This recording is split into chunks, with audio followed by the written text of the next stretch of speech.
love about having you with this program, Evan, is that we don't have to agree to get along. I make the veins bulge out on your head, which is fine. I understand that. I am somewhat of a football nerd like you are. Now, what do I know? I came from running a wishbone offense, so what the hell do I know? I was a Road Dog fan myself. Oh, you didn't know? Badass. Okay. That's his email address, too. Badass.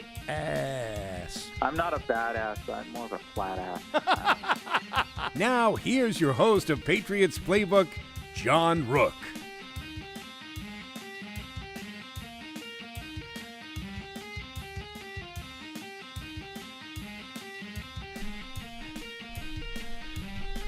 Is it my turn to talk now? Oh, okay.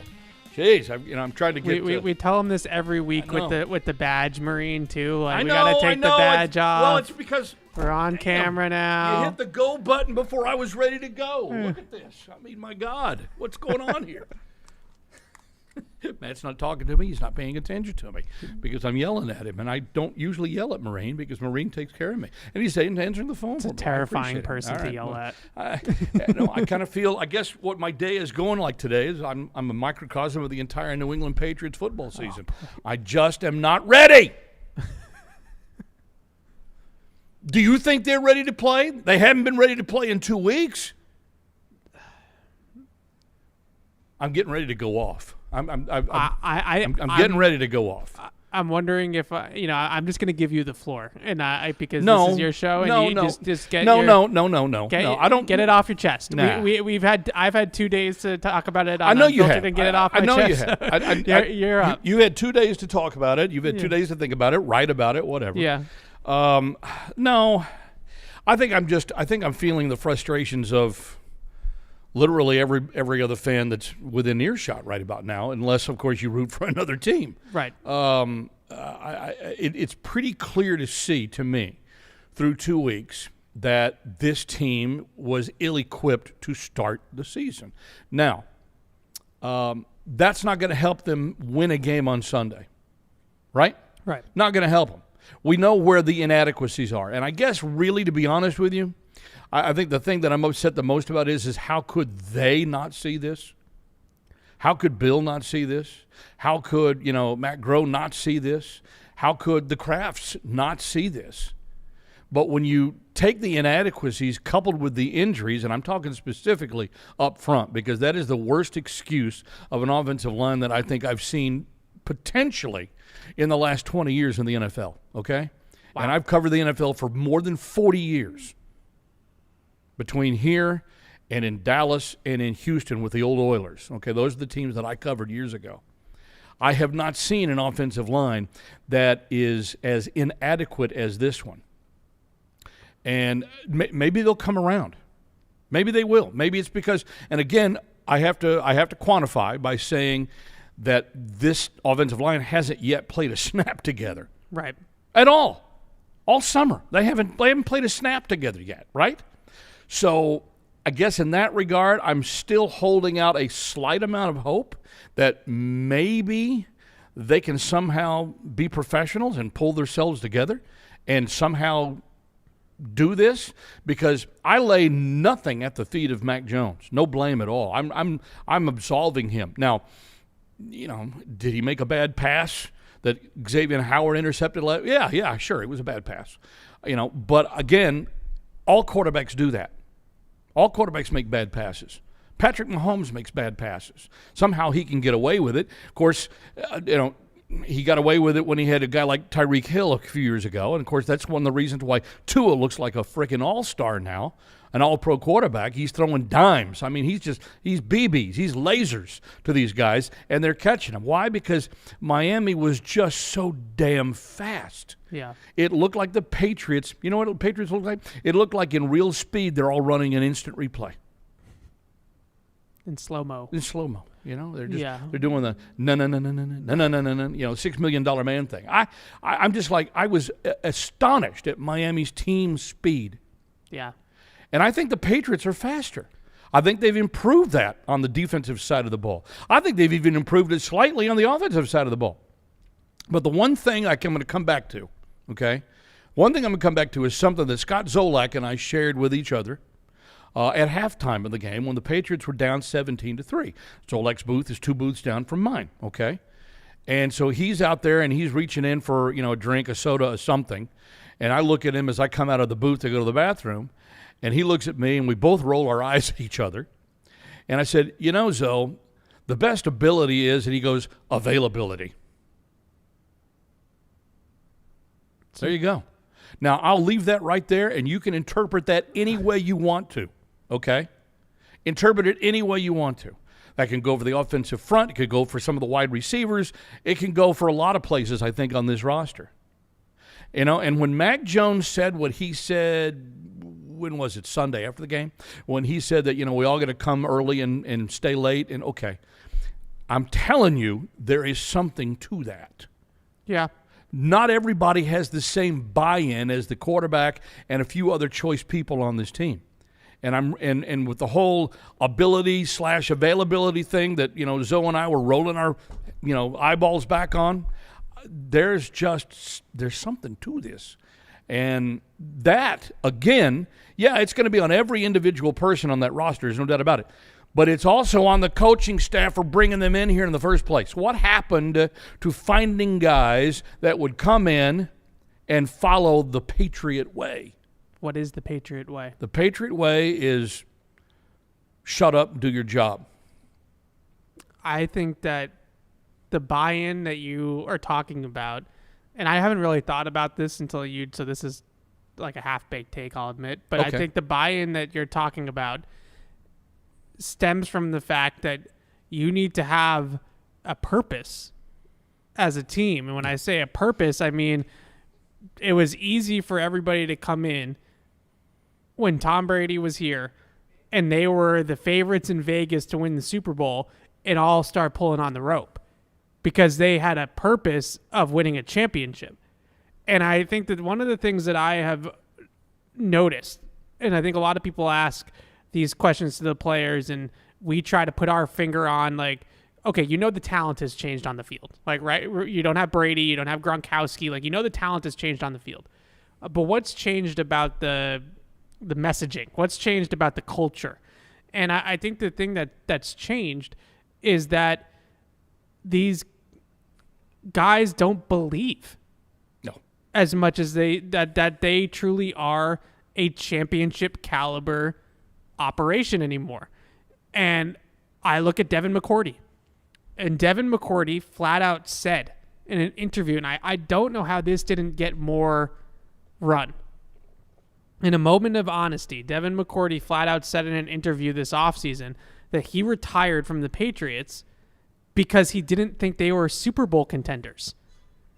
In other words, he would have stuck around another year if they were. Yes. He said, I wasn't going anywhere else, and I didn't feel like me coming back was going to help the Patriots win a Super Bowl. And so then I kind of looked at myself and said, time to go. What am I doing this for? Yeah, what am I doing? Yeah. Why am I beating myself up? Unfortunately, I think that there's too much of that in the locker room. And you say, okay, you can blame the players for the lack of buy-in. You can blame the coach for the lack of buy-in. But ultimately, this is why in the offseason, and I know some people are, say, all you talk about is weapons. But this is why I talk about DeAndre Hopkins. And this is why I talk about paying tackles, in free agency, big money, Orlando Brown, McGlinchey, those types of guys. Because when you bring in those types of players, it brings confidence to the locker room. It brings buy-in to the locker room. Like, we were, a couple bounces away from the playoffs last year. We were in the playoffs 2 years ago. Now we have DeAndre Hopkins. And then now we have Mac in year 3 with Bill O'Brien. And he's got Hopkins to throw the football to now. And, this is how you get that bravado back and that swagger back of, we can do this. We can be a good team. We can be competitive. And right now, they don't have the talent that really especially on offense, that I think really manifests that. And I have to think for the defensive guys that they do have the talent on that side of the football. Mm-hmm. For a Matthew Judon, for a Juwan Bentley, for some of those guys on the defensive line that are starting to get up there in terms of years played in the league, Godshot, Guy, wise. Like, you have to look at the other side of the locker room and be like, we have to be perfect. Like, we have to dominate. We have to cover every blade of grass. We have to hold this Dolphins offense that put up 36 points in week 1 to the Chargers. Nobody can stop them. Tua is an MVP candidate. When they played last year with Tua, before Tua got hurt, they were the number 1 rated offense in EPA in the league. So this isn't new for Miami. Like, Miami has been great on offense for 2 years now with Tua at quarterback. Right. And we have to hold this offense to 20 points. Or we have no chance. And they did a good job, I think, of holding them, to be quite honest with you. The one, thing that they obviously blew was the Mostert run, for 43 yards for the touchdown. And I think that was obviously a byproduct of the defense they were playing anyway. Correct me if I'm wrong, but they're so concentrated on keeping guys in front of them, they didn't have the middle played perfectly in that particular instance, and the guys got pinned on the edge, and you can see the hole as it opened up, on the replay that the Patriots never had a guy in position to make a play. And the guys that would have had to come in from the outside all got wedged out. They got blocked out. Yeah. And that's how you go 43 yards untouched. Yeah, I mean, the Mostert play had a lot of breakdowns to it. I think multiple breakdowns. At the first level, they put Daniel Aquale in the game on the nose and tried to move Godshaw out to the edge because I think what they were trying to do was get some interior pressure on Tua because they couldn't get to Tua off the edges. Okay. Because getting rid of the ball too quickly. So they put Aquale in the game in the middle, and Aquale is just not a run player. Nope. He's just not. So he gets bodied by the double team. The combination block moves him completely out of the gap.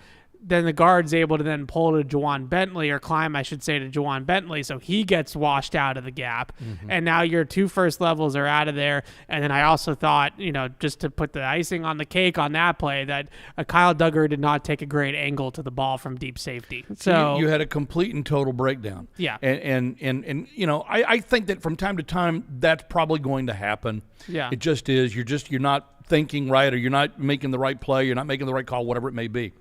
Fact of the matter is that as bad as that was, they did a reasonably good job, I think, of containing Miami's offense. A reasonably good job overall. I think we also played a lot of bend don't break. Okay, they did, and we understand that. And I thought Christian Gonzalez is starting to show some of the promise that we hope that you would get in that regard. For sure.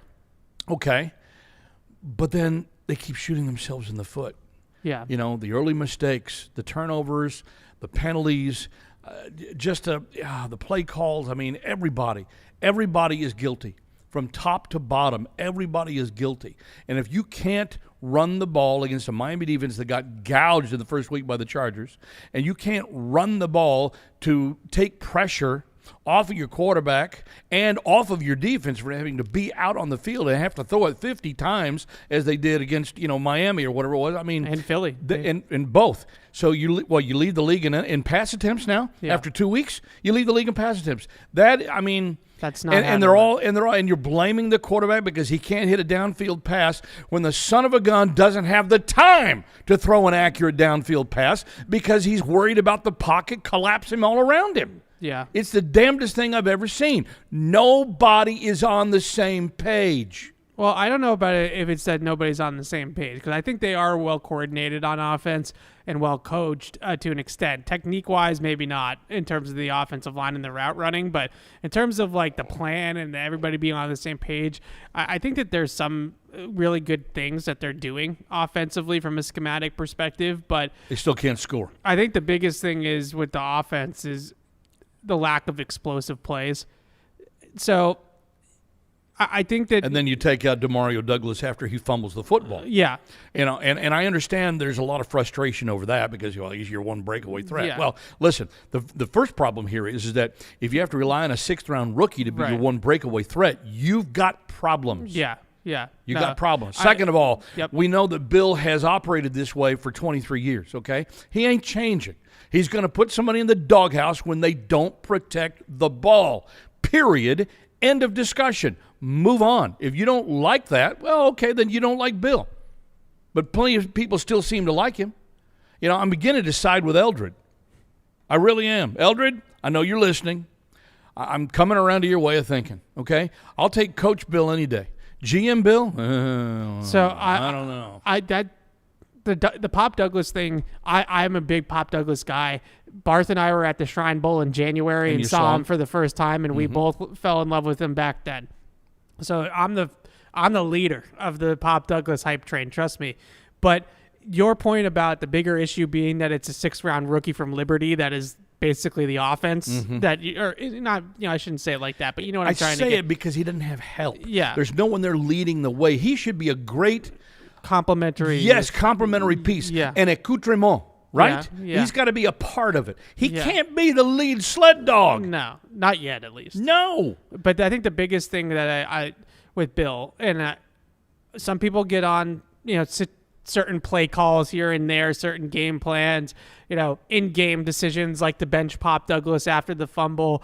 Some people didn't like the challenge, right? Like you burn a timeout challenging a spot on when you have a 4th and 1 where you can sneak and pick it up anyways. Like let's throw all that in-game stuff aside, because that type of stuff is, to me, like you can nitpick every coach like that in the league. The issue that I think that Bill is having with it's philosophical. It's a philosophical mindset that he would rather load up on the defensive side of the ball to stop offense instead of producing his own good offense, right? Like he would rather, and he's a defensive coach, so it makes sense. That's been a case for a long time, but the game has clearly evolved in a different direction. Right, and the bottom line is that you have to score more than 17 points regardless. And so my biggest problem with Bill right now is he hasn't realized that the game has evolved, right, and he appears to be out of touch with reality. Yes, and he evolves on defense. And he has made a lot of changes on the defensive side of the ball. You mentioned getting more speed on the field, things like that. I think he really has evolved and changed. But in general, I go back, and I know we reference this all the time, and so does everybody else. But around 2015, 2016, Nick Saban was doing a press conference, coach clinic, something like that. And he said that at Alabama, they recognized that in order to compete for national championships, which is what they're in the business of, obviously, they needed to start lighting up the scoreboard. They needed to start scoring points and they went from an under center smash mouth run game offense with the AJ McCarrons of the world at quarterback to Tua and Bryce Young and Mack and Jalen Hurts and Devontae Smith and Jalen Waddle and Jamison Williams and all these receivers and a spread offense. They're running RPOs down there now in Tuscaloosa, all this different innovative cutting edge stuff offensively with all these 5-star players all over the field on offense. And Saban saw the changing of the guard. And for some reason, probably one of his best friends in football is just not following suit. Yeah. He's just not following suit. And they've built this defense, and it's a good defense. And they're going to be a good defense this year, and it's going to keep them in most games. But when push comes to shove, when it's 4th and 3 for the game, they do not have the playmakers or the quarterback to go out and make those plays.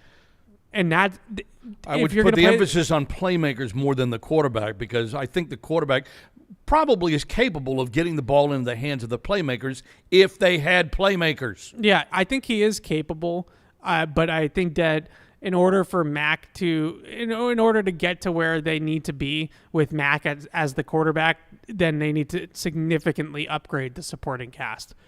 I'm not saying that it all has to be perfect around him, because I think that that's an exaggeration that tends to get thrown out there a lot with Mac, but I think it needs to be a whole lot better than it is right now. Well, he's, of course, Evan Lazar, Patriots.com, with us at this present time for a bit more. And then Zach Cox from Nesson, who covers the Patriots, will join us at 2:30 this afternoon. Connor Hughes, who covers the Jets for Sportsnet New York, SNY, he will join us at the top of hour number 2. And then Russell Baxter on week 3 around the NFL at the bottom of hour 2. So I guess really then we'll start over here and basically ask a very simple question, because, you're 0-2 for the first time since 2001. And, yeah, we know how 2001 turned out, but I don't think anybody feels terribly confident in history repeating itself in this regard. This team hasn't been 0-3 since 93. Okay? Since 93. Yeah. That would be 30 years. Yeah. Okay? This team has Bill Belichick has only been 0-3 once before in his entire coaching career, and he was in Cleveland when that happened. All right, so the idea now is we know that this team, this is why I began this way, we know this team has flaws. It is a flawed team. Every team has flaws. Some teams, championship teams, learn how to mask or overcome those flaws. This team hasn't yet done that. I don't know if it's capable of doing that. But again, it is a long season, so I'm going to give them that much benefit of the doubt. Right now, you just have to worry about winning a game. A game. Yeah. That's all you need to worry about. Got to beat the Jets on Sunday or you're 0-3. And, of course, you look at all the periphery around it. The Patriots have beaten the Jets 14 straight times. Right now, it's the second longest win streak for a team in the NFL against another team. All right? So 14 times in a row. You don't think that sits kind of like, in the craw of some of those guys in Florham Park, New York, a little differently than it sits here? That will certainly be talked about a lot, I'm sure, in their locker room throughout the course of this week. And the Patriots have to go and play in the Meadowlands. They go and play at MetLife Stadium this weekend. They go out on the road for the first time after, 0-2 start at home, no less. Yeah, they played maybe two of the top 3 or 5 teams in the NFL. It's possible. I'm ready to put Miami up on the pedestal because they're just so damn fast. I don't think there's just not a faster team in the NFL than what I saw. It's a good team. They are. They're very good. Yeah. They've got flaws too. And I think they've got actually, I can see it where there might be a couple of Achilles heels out there where if you learn how to target it, you might be able to be effective against them. But that's for another day, okay? Because Miami's gone now. So how do you win a game on Sunday to be 1-2 and put some sort of realistic outlook into this season?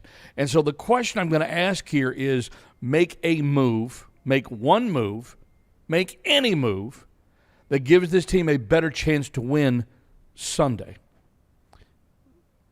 So the short answer to what I'm about to say, I'll just say balance offensively. They need to be more balanced offensively. Well, in order to balance it, they got to run. They have to be able to run the ball better, and they have to get the quarterback out of the shotgun.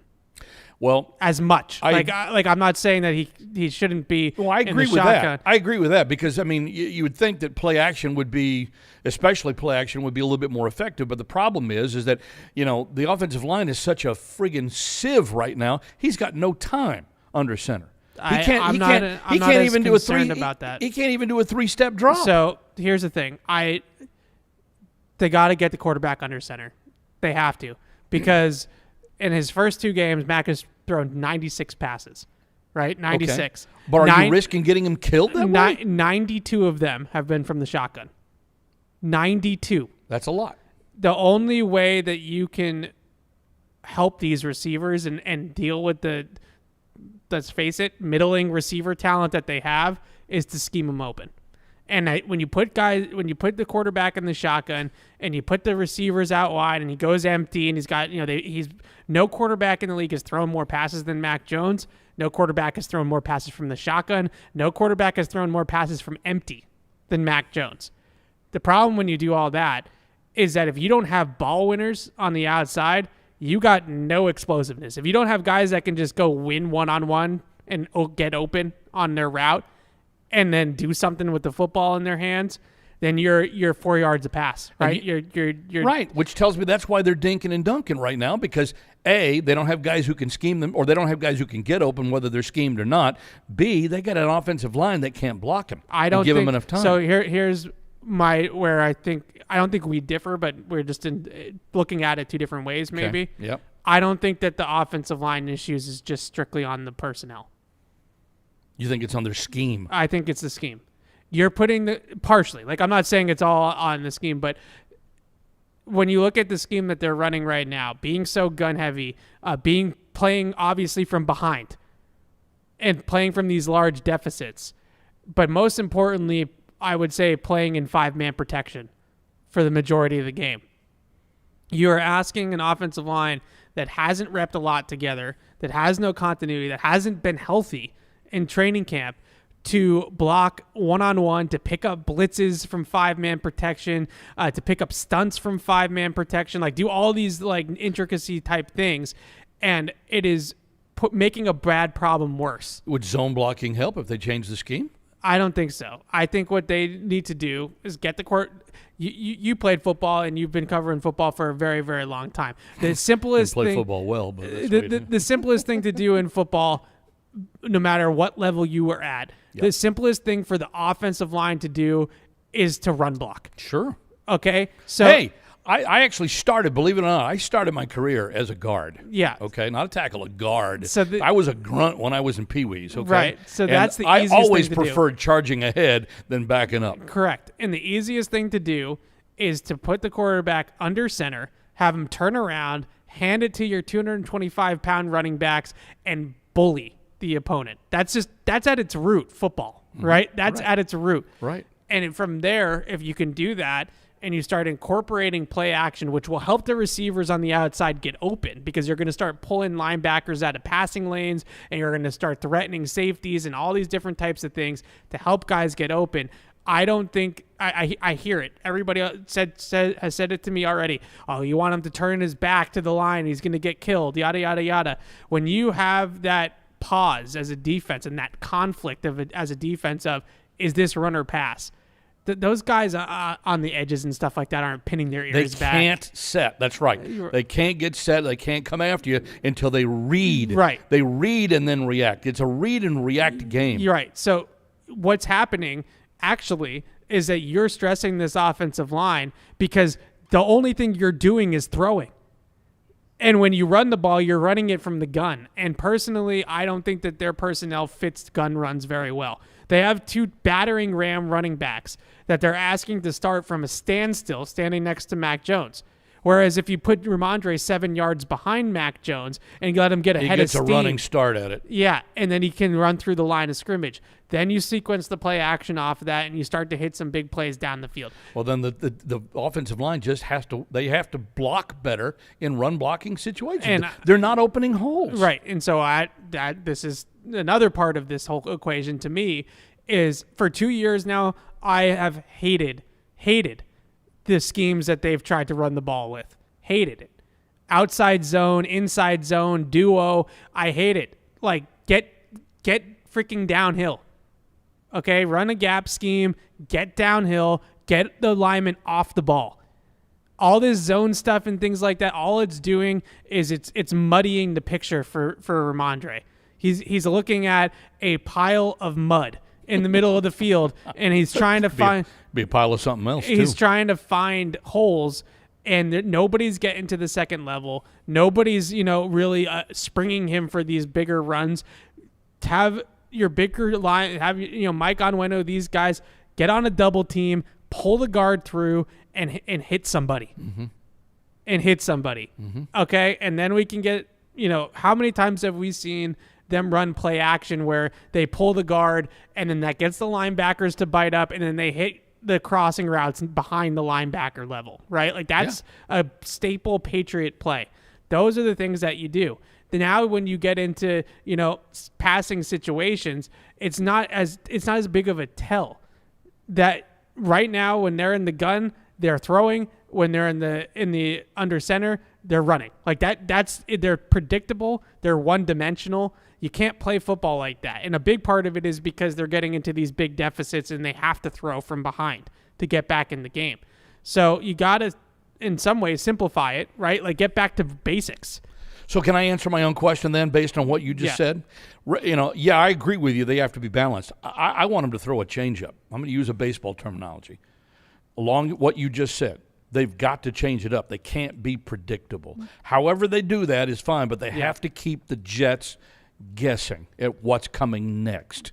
Yeah. If they do that, I think they got a shot to win the game. Now, the Jets have really good personnel, okay? We know that, they've got elites at some of the quality positions, go up and down. You certainly can say, well, quarterback right now is a little questionable, but, and they seem to have this, Zach Wilson seems to have this phobia against New England especially. But the fact of the matter is that, I actually believe it or not, think that this is an emotional disadvantage for the Jets because of the winning streak and because of the mastery that the Patriots have had over them. Will it end someday? Sure it will. Could end this Sunday.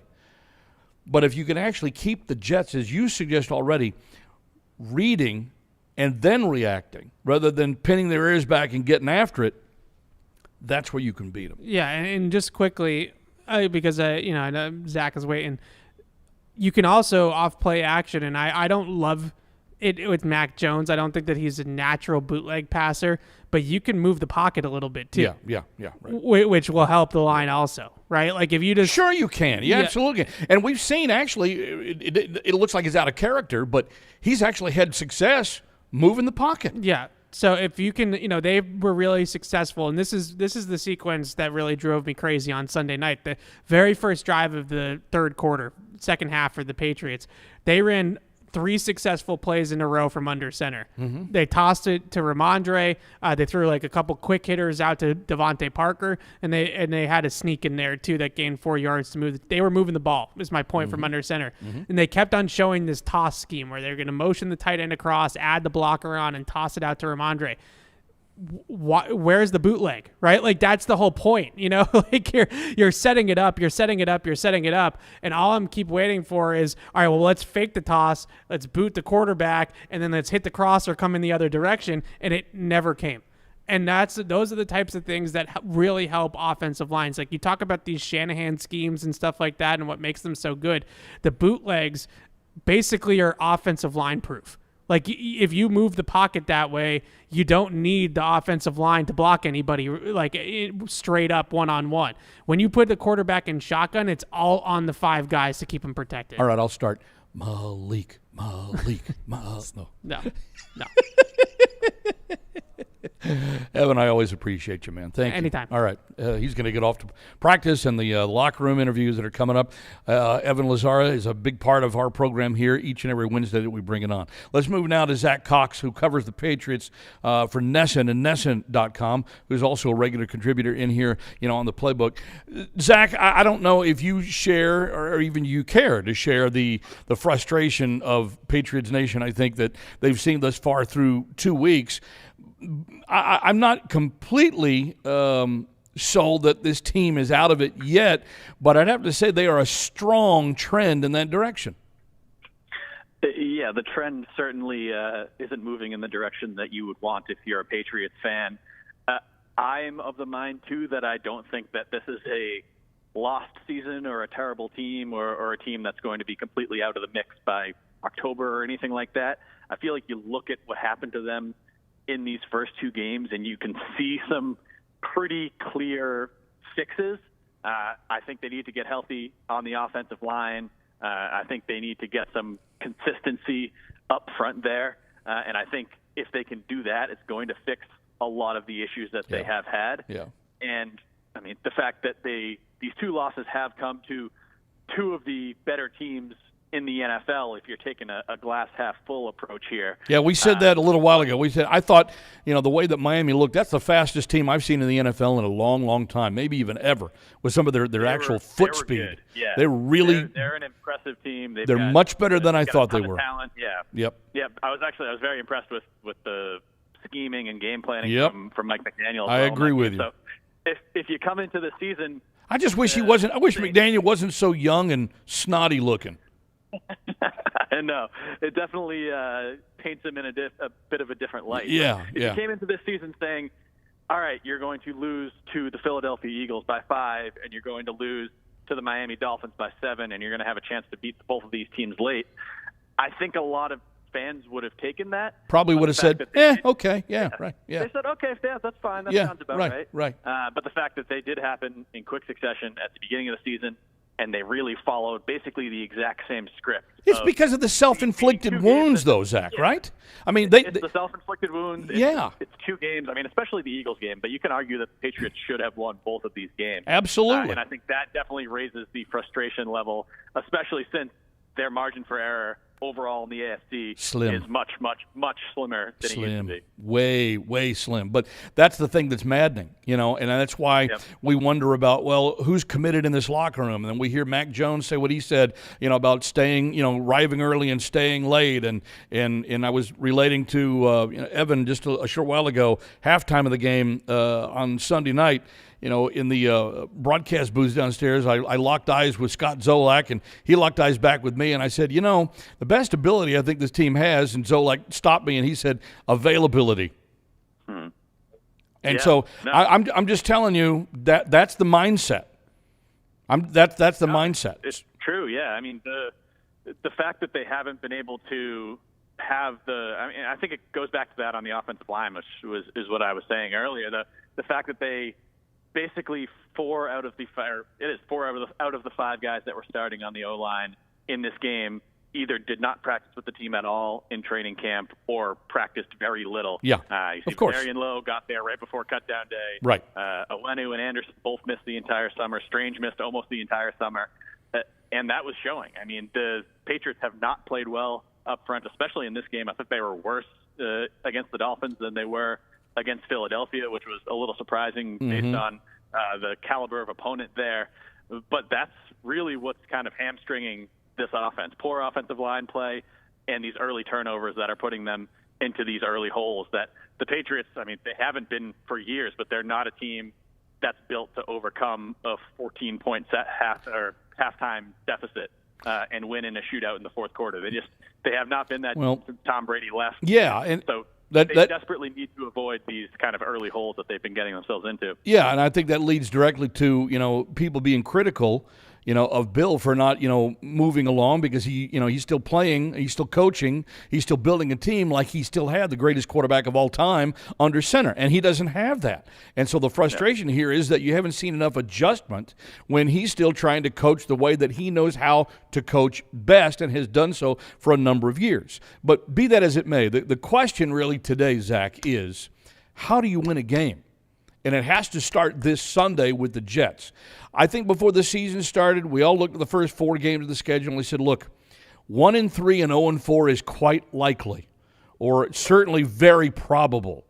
And you know what? They're on track for that. So everybody was right in that regard. But it's the way that they've lost, as you suggested, it's the way they've lost, and the fact that they've had opportunities on the final possession of the game to match the team or even beat the team, and they couldn't come through in the clutch, and it's because you don't have, Captain Tom at the helm. So, we want a little bit of the past, and yet we have to realize we got none of the past, and that's part of the issue here. How do you win a game? What is one move that this team can make to win a game this next Sunday? Yeah, I think some of that speaks to the roster construction that Bill Belichick did over the summer. I mean, what they did at offensive tackle, basically just bringing in a couple of mid-level veterans, and then their big move at wide receiver was Juju Smith-Schuster, who I think has been a pretty significant disappointment, at least through these first 2 weeks. It's been Bill Belichick's strategy for years and years, try to kind of win on the margin, get these mid-level guys that other teams don't want to overpay and be able to win with that.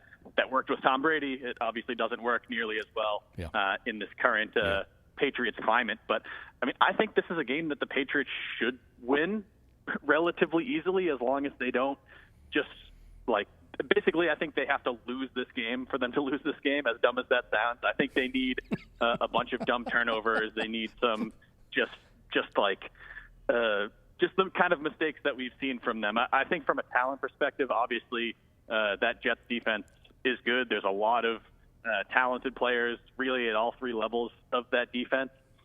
But they've owned Zach Wilson. Zach Wilson is probably the worst starting quarterback in the NFL. I have a very, very, very hard time seeing him coming out and basically winning this game for the Jets. So I think it comes back to what I mentioned earlier. You got to cut down on the turnovers. You got to not fall into an early deficit, and you've just got to play moderately clean football. And I think the Patriots should be okay. I mean, on paper, this is kind of an ideal get-right week for them. Obviously, this is not the Jets of old where the Patriots are going to come in and win 45-3 in their sleep. But this is a game that the Patriots should win, and if they don't, then I think it's time for some real concerns about this team. Well, the 2 guys that worry me the most actually on this team are their 2 running backs. I think Breece Hall is one of the better underrated running backs in the entire league. Before he hurt himself a year ago, I thought this kid would be an NFL sleeper. I loved him at Iowa State. And he played against, preeminent teams in the Big 12, and he's showing already that he's got the talent to be a number one back in the NFL. And then they got Dalvin Cook to back him up, who was talked about coming here, for a brief while, this summer. I think that's a really good 1-2 punch. And, if the Jets are smart, they'll try to figure out a way to let those guys kind of carry it and make the Patriots play from behind again. At least that's kind of my way of thinking here. Yeah, that's what they were able to do pretty successfully in that Buffalo game in week 1. I mean, Breece Hall was phenomenal in that game. Neither of them were nearly as effective last week against Dallas, and I think that kind of hurt their whole offense. Because Zach Wilson wasn't terrible for the first half, the first 3 quarters of that game, and then he just kind of completely fell apart in the final 15 or 20 minutes. Yeah, but I mean, that is certainly the Jets' kind of preferred strategy in this game, I would imagine. Just run the hell out of the ball against the Patriots defense that had some issues. Control the clock. Against the run. Control the clock. Give the ball to your most talented players, or 2 of them are those running backs. And then let your defensive front control the Patriots' offensive line, which is another big concern. Yeah, absolutely. I think this is a game that very clearly could be kind of won in the trenches, to use a cliche, because the Patriots, as I mentioned, didn't defend the run especially well last week, and the offensive line has been pretty much a mess through 2 weeks. From a Patriots perspective, you got to hope you're going to get some of those pieces back on the O-line, and what we saw at practice today, Trent Brown back out there, Cole Strange and Micah Wenu continuing to practice for another week, have kind of knocked some of the rust off a little bit. That's a step in the right direction, right? Yeah, you got to hope that it's a bit of a cleaner performance there once you get something close to your preferred starting 5 there. But this is another talented defensive front. They've been playing good defenses and good defensive lines basically every week, and there's some real dudes on that Jets one. So, yeah, it's going to be absolutely another challenge. I don't think this is a walk in the park for the Patriots by any means. But, again, it is a game that I do think they can and will win. Yeah, here's the thing that I think that bothers me the most about it is because you almost have to hope you almost have to have the quarterback, Zach Wilson, shoot himself in the foot again, throw a couple of picks. And that's how the Patriots stayed, largely competitive a year ago.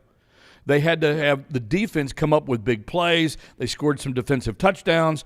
And I'm getting the same feeling that that's the only way that this team, this version of the Patriots, can be successful, is by doing what they did last year. And we're not seeing that yet. And I think that may be right at the top of my, my frustration list. I think they should be better positioned to attack this Jets defense than they were last year. I mean, the second game they played against the Jets was one of the ugliest offensive football games I've ever seen. Neither team could do much of anything on the offensive side. I think the Patriots offense now, even with the struggles that they've had so far this season, still is substantially better than the unit that they had in these games last year. So you can hope for maybe a little bit more production from that side of the ball. And if you're going into a game hoping that the opposing quarterback makes some mistakes and throws the ball to you, Zach Wilson is a pretty good quarterback to be facing in that scenario. I believe he's, 2 touchdowns and 7 interceptions against the Patriots in his career. He's just been a total puddle every time he's played against them. Not too dissimilar from most of his other games, but Bill Belichick has really known how to just get that kid's head spinning and limit any sort of success they've been able to have offensively. So I don't know. Again, I think this situation shapes up well for the Patriots to get their first win this week. But there is a path that you can see for a Jets upset and kind of disaster scenario for the Patriots. Well, that's I think that's sure. There's a nice pathway there. If the Patriots come out slow, if they turn it over early and get in an early hole, the Jets, have a similar 17-3 lead like the Miami Dolphins had this past week. Yeah, you're in real trouble.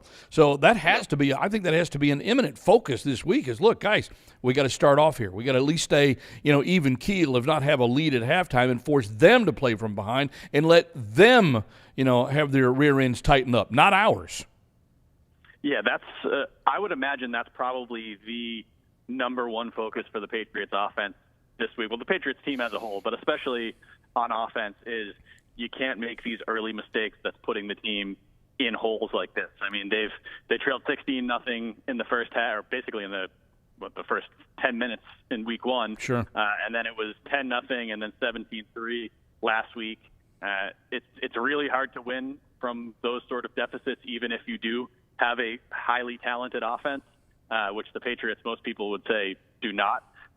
So yeah, that's got to be priority number one for them. Just avoid those early holes, because when you fall behind by 2 scores so early in the game, it really affects a lot of the things you're able to do from a play calling standpoint as well for the rest of the game. And sort of just completely, you basically have to take your preferred game plan and throw it out the window at that point. Yeah, and that's, I'd just like to see these guys develop some kind of consistency somewhere, rather than, what we've seen the last couple of weeks. It looks like, 2022 all over again. And I don't think anybody really wants to go there. And I think that's probably at the root of a lot of frustration, not only my own, but I think anybody who might be listening and follows this team. It just doesn't look like much has changed, and everybody wants to see change. And shoot, I mean, let's face it, the coach has to want that too. I can't imagine that he doesn't want to see change, but even though he's kind of coached like it. No, absolutely. I mean, I think that there is a very clear and valid frustration with, especially after all everybody read and heard about this offense over the summer, for it to come out and score 37 points through their first 2 games. Yeah. I can see people saying, all right, what the hell is going on? Where is this improvement that everybody was talking about? And I do think it's there, and I do think it will come. But, yeah, the first 2 weeks have been pretty underwhelming, whatever the reasons for that have been. All right. Zach, thanks for the time today. It's always appreciated, bud. We'll see you on the trail. Absolutely. Thanks, John. Thanks. You got it. Zach Cox, Nesson, and Nesson.com, at Zach Cox, Nesson on X.com. See, I said that first today. You like that? I'm getting there. Formerly known as Twitter. I feel like I always got to sneak that in. Everybody should understand what that is now, especially if you're on social media at all. And I'm on social media way too damn much. Just ask Miss Robin. She knows that. She knows that. But, hey, that's how I read. That's people post their stories. I read stuff. It's how we study. It's how we get prepared for this stuff, I just, the question that I'm posing you, and Connor Hughes from SNY, Sportsnet New York, covering the Jets, going to join us here at the top of the hour. So 855-PATS-500 is the toll-free telephone number. Web radio at patriots.com. On email, at JR Broadcaster. That's the follow on Twitter. Or you can post it to my Facebook page, John.Rook on Facebook. I get the sense here that, there's a little turning of the corner here, but it's just not happening the way it should, and there's just not enough attention to detail and not enough personal accountability that's being held for. And I don't know if that's because, of the lack of leadership in the locker room. I don't know if it's because they just don't have talent. I don't know if it's because, Bill's not bringing in the right kind of guys that he was bringing in as of, 5 to 10 years ago. I think it could be maybe a little bit of everything, to be quite honest with you. And so I don't think it's necessarily asked this question, when we were tweeting out about the show today, posting out about the show today, Xing about the what's our adjective to use now? What do we call it? Do we X? Yeah, okay. Must be Xing. Okay, so when we Xed Everybody still calls it tweeting. Yeah, I know. Everybody says it's tweeting. But when we Xed it, I guess, it was kind of like, is it over before it gets started? And through 2 weeks, there's a part of me that thinks, it might be.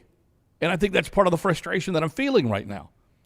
But in reality, we knew this was going to be a tough start, gang. We knew it. And if you didn't know it, then all you're doing is waving the pom-poms and you're not paying attention to what's going on. But you had to know, because of the strength of schedule to begin, that this was going to be a tough start. You had to figure out a way to, keep your head above water. The problem here is that it looks like 2-0 rather than 0-2 was actually feasible. It was doable. And you could have beaten 2 of the best teams.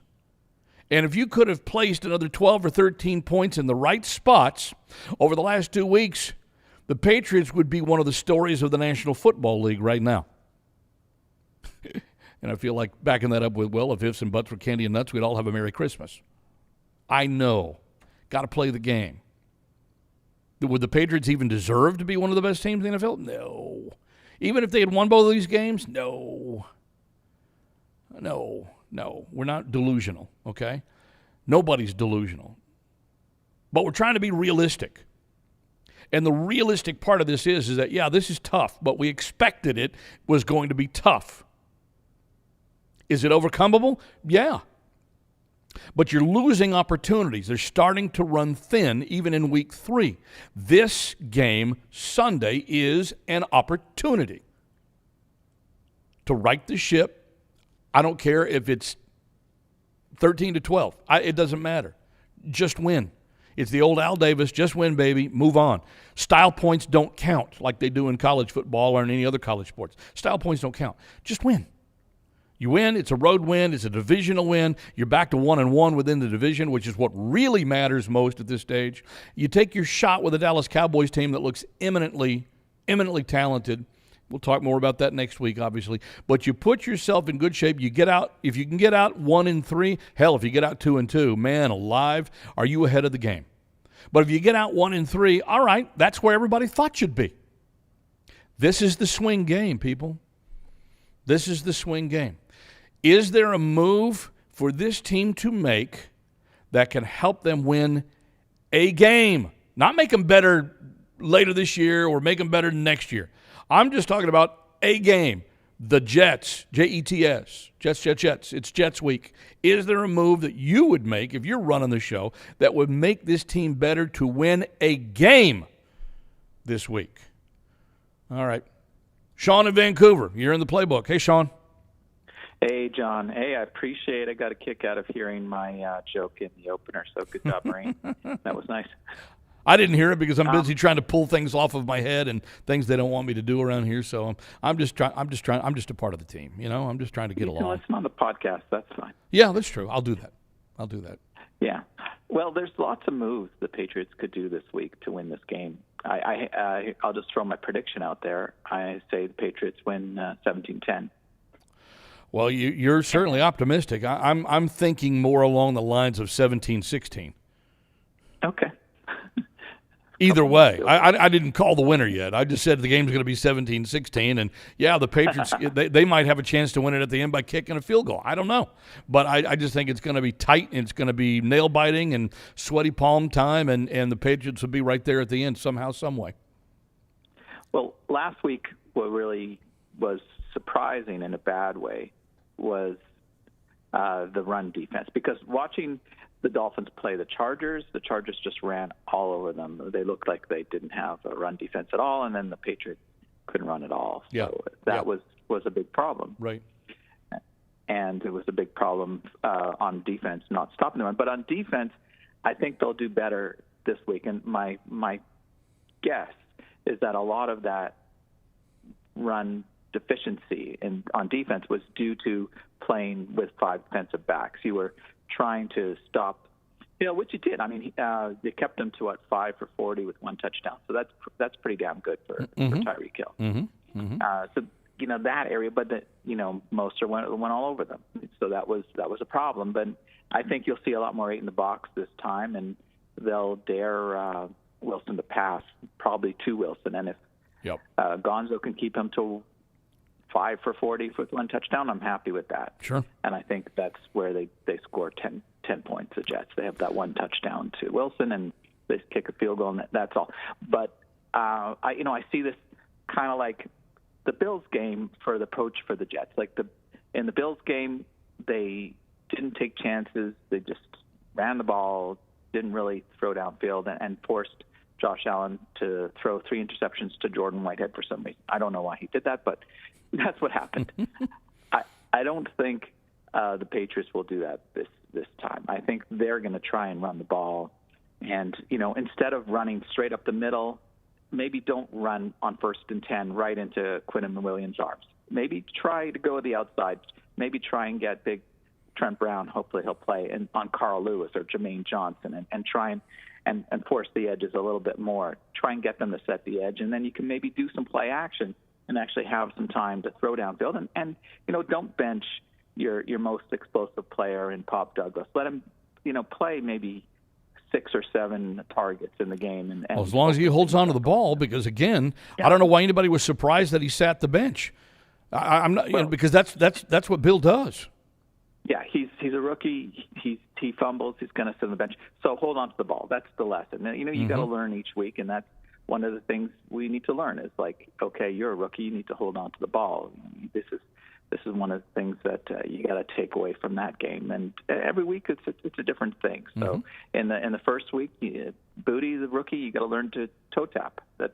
These are things these are kind of little things we have to put up with from these young players which is part of the frustration, Sean. Yeah, it's part of it. It's part of it for sure. Absolutely. That's why I don't expect them to win a lot of games this year. I don't expect them to really make a run for the Super Bowl. So that's not where I'm at. I'm just looking for progress each week and looking for them to improve. And I saw good things out of Mac. What I liked in that game against the Dolphins is he actually was able to throw on the move. Like, I've never seen that from Mac Jones before, where he's on the run and he's actually completing a pass or making a good throw anyways. And he did that a couple times. So maybe we'll see more out of him where they move the pocket a bit and he gets out of there a little bit and scrambles. So there's something to look forward to. You said Super Bowl.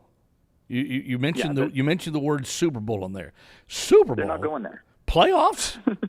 Where's the coach? Where is Coach Morrow when we need him? Playoffs? Yeah. Don't talk about playoffs. Not talking about playoffs either with week 2. But I know for sure they're not going to the Super Bowl. That's not something that I even have any kind of aspiration for. I know the playoffs. It's probably not, but. Let's talk to me in week 12 and let's see. Just need to win a game right now. Let's see this team win a game. Let's see this team win shoot itself in the foot. Let's see this team play clean. Let's see this team, play a game with, let's say under 5 penalties and no turnovers. Because I would consider that to be a huge success, and it would give you a chance to do just that. It would give you a chance to win. Now, you can't schematically be all over the place, especially on defense, and expect to win because, while I thought they did an admirable job of slowing down Miami's very, very fast, lightning-fast receivers, they still, unfortunately, spread themselves a bit too thin and got whacked right up the middle by Raheem Mostert, and it was over. It was over. That was a backbreaker as far as I'm concerned. Whether they had a chance to win it at the end is almost a moot point. And you can't make devastating mistakes like that force you to keep coming from behind. That's the problem. Okay. Well, I think that's did we just lose him? Okay. Let me take that. Oops. Now I just clicked that off. My mistake. Sorry. All right. Oh, were you? Okay, all right. So then let's do this. We've got Connor Hughes from SNY getting ready to come on here. In the meantime, 855-PATS-500. Let's get Eldred in North Carolina in here. Eldred, did you hear? Were your ears burning? Oh yeah, Mr. Legend. You know what? You and PU made me very happy today. Why? Because we agreed with you? Finally, I've been saying that for 15 years, and my offer still stands. Mr. Kraft, let me draft for you 1 year. You won't have to pay me not one time. I draft better than that GM you got, and you'll keep having me, guaranteed. I watch college football Saturday, all day, and make do my little boards and everything. And I just hate the way we are right now because we got somebody just still stuck in the 80s, 90s, and the 2000s. And Bill is Bill. I give he's smart, whatever, but defense, yes. Offense, he just don't want to pay the divas because he know, if you do that, you're gonna have to keep paying or you get rid of them. And then sometimes the guys that he homegrown, he might pay them once, but he get rid of them, and that ain't how you build a team. Mm-hmm. I'm sorry, that ain't how you do that. Well, because you got to keep your core. All right, so let's get 30. Yeah, no, I listen. I'm not going to disagree with anything that you said, and I value your opinion. We've been doing this together for a long time, and so while I'm giving you the benefit of the doubt in this regard, this team needs to win a game, Eldred. This team needs to win a game this Sunday. What are you changing? What are you moving around? What are you doing differently? Make a move that will help this team win this game on Sunday, regardless of what it means for the rest of the season. What move I'm going to do? I like what Evan says, start with the line. But this other rule, if you got an explosive rookie, I don't care if he's 6th round, 5th round, 4th, or 3rd, and he's showing better than them overpaid, then he needs to play. wide receivers that you don't pay. Then he needs you to, let him play. Yeah. They need to play. I realize that, and I think we all realize that, having a doghouse in this day and age probably seems a little bit silly. But again, you got to realize this is the way the coach is. The coach has been here forever. His way has worked forever. Maybe not in the last couple of years, but certainly has, over the long haul. And so I don't think that that's going to change. So I think we all need to get by that. When somebody fumbles, oh, here he goes. He's in the doghouse again. Woof, woof. Yes, it's going to happen. See, the problem with that is, you had 12. You ain't got 12 now. And I want to ask them. Okay, you said before it's a system. It's a system that you run. You can get any top 15 quarterback to run your system.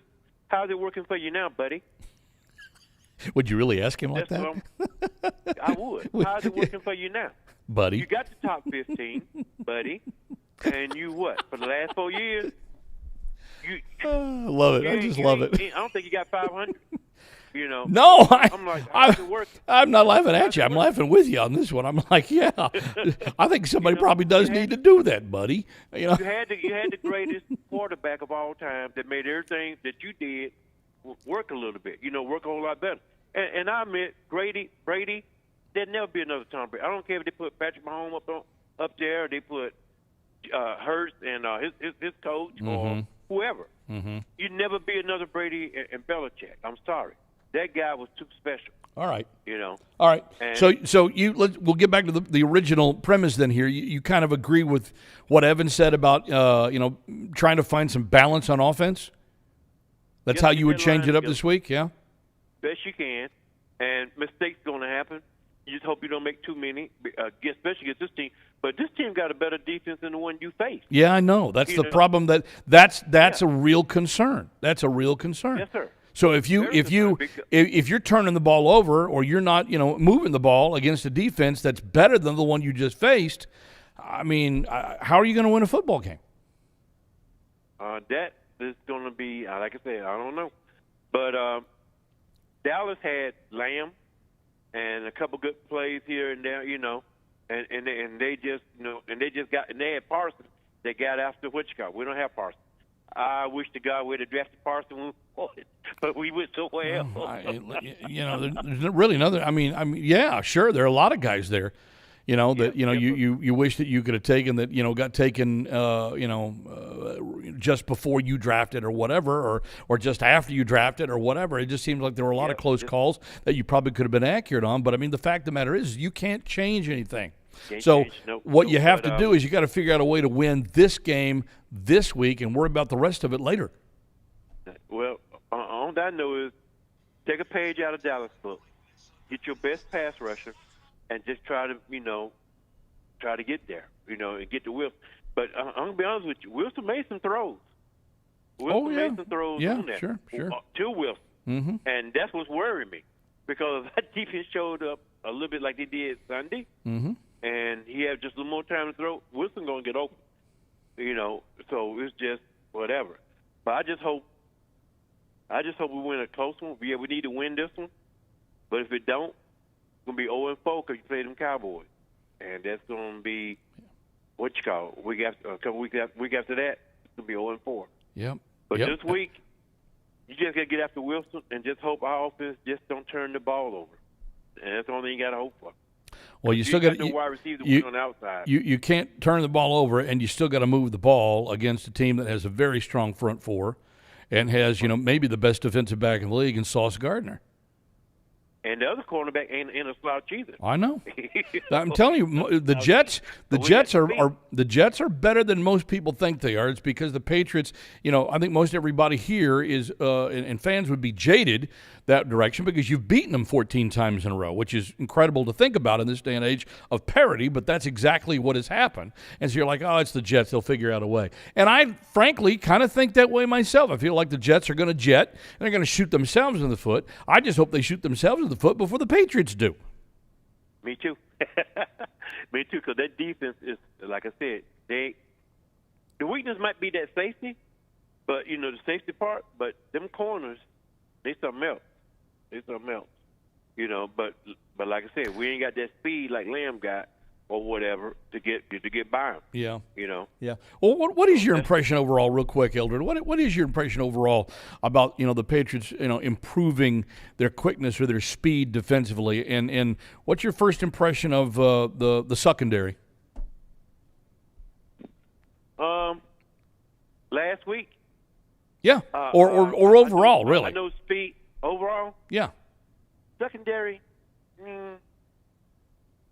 I'm going to wait judgment on that a little bit. They showed a little bit, especially Gonzalez. But I can't understand if you got another 6'2" corner with speed, why you ain't working them try to coach him up? But then you have some guys that will run with Hill and what you call back there. But if you just keeping them not on the special team depth, you're not working to bringing them up because you got two more back there that's got speed too and height. I understand they're rookies, but I'd rather get beat by a rookie than get beat by Miles Bryant or Jalen Mills. They've been in the league, whatever, but they ain't got the speed or the height to run with those tall guys or with some of the fast guys. I take my lumps because you could only get better the following year. There's the only way them rookies going to get better if it's under fire. Not sitting there watching. They got to be in the game playing. And Bill should, of all people, should know that. But he plays veterans or he plays rookies, and sometimes your rookies show a little bit better than your veterans. Okay. And that's what I would do. Okay. Got you. All right. What do you think about this week then? 20-17. And we get it with a roundless field goal at the end. Oh, so you think they'll actually win it? I hope so. Wow. I'm hoping. I thought As you. a fan, I thought I'm you. hoping. Yeah, I thought you'd pick an L. To be honest with you, I thought you were going that direction. All right. I'm going to hope 2017. If we do more than that, I'll dance a jig in the middle of my street out here. But will you send me the video of your jig dancing? I'll send you the video firsthand. Okay. All right. I appreciate you. Love you, buddy. All right, man. Be Love safe talking out to you. there. Yep. All right. See ya. Mr. Legend, later. Eldred. He is classic. He is absolutely classic. Patriot fans, if you want to see Toyota's best offers, including those not seen on TV, go to buyatoyota.com. It's Toyota's official website for deals from the official vehicle of the New England Patriots, Toyota. Let's go places.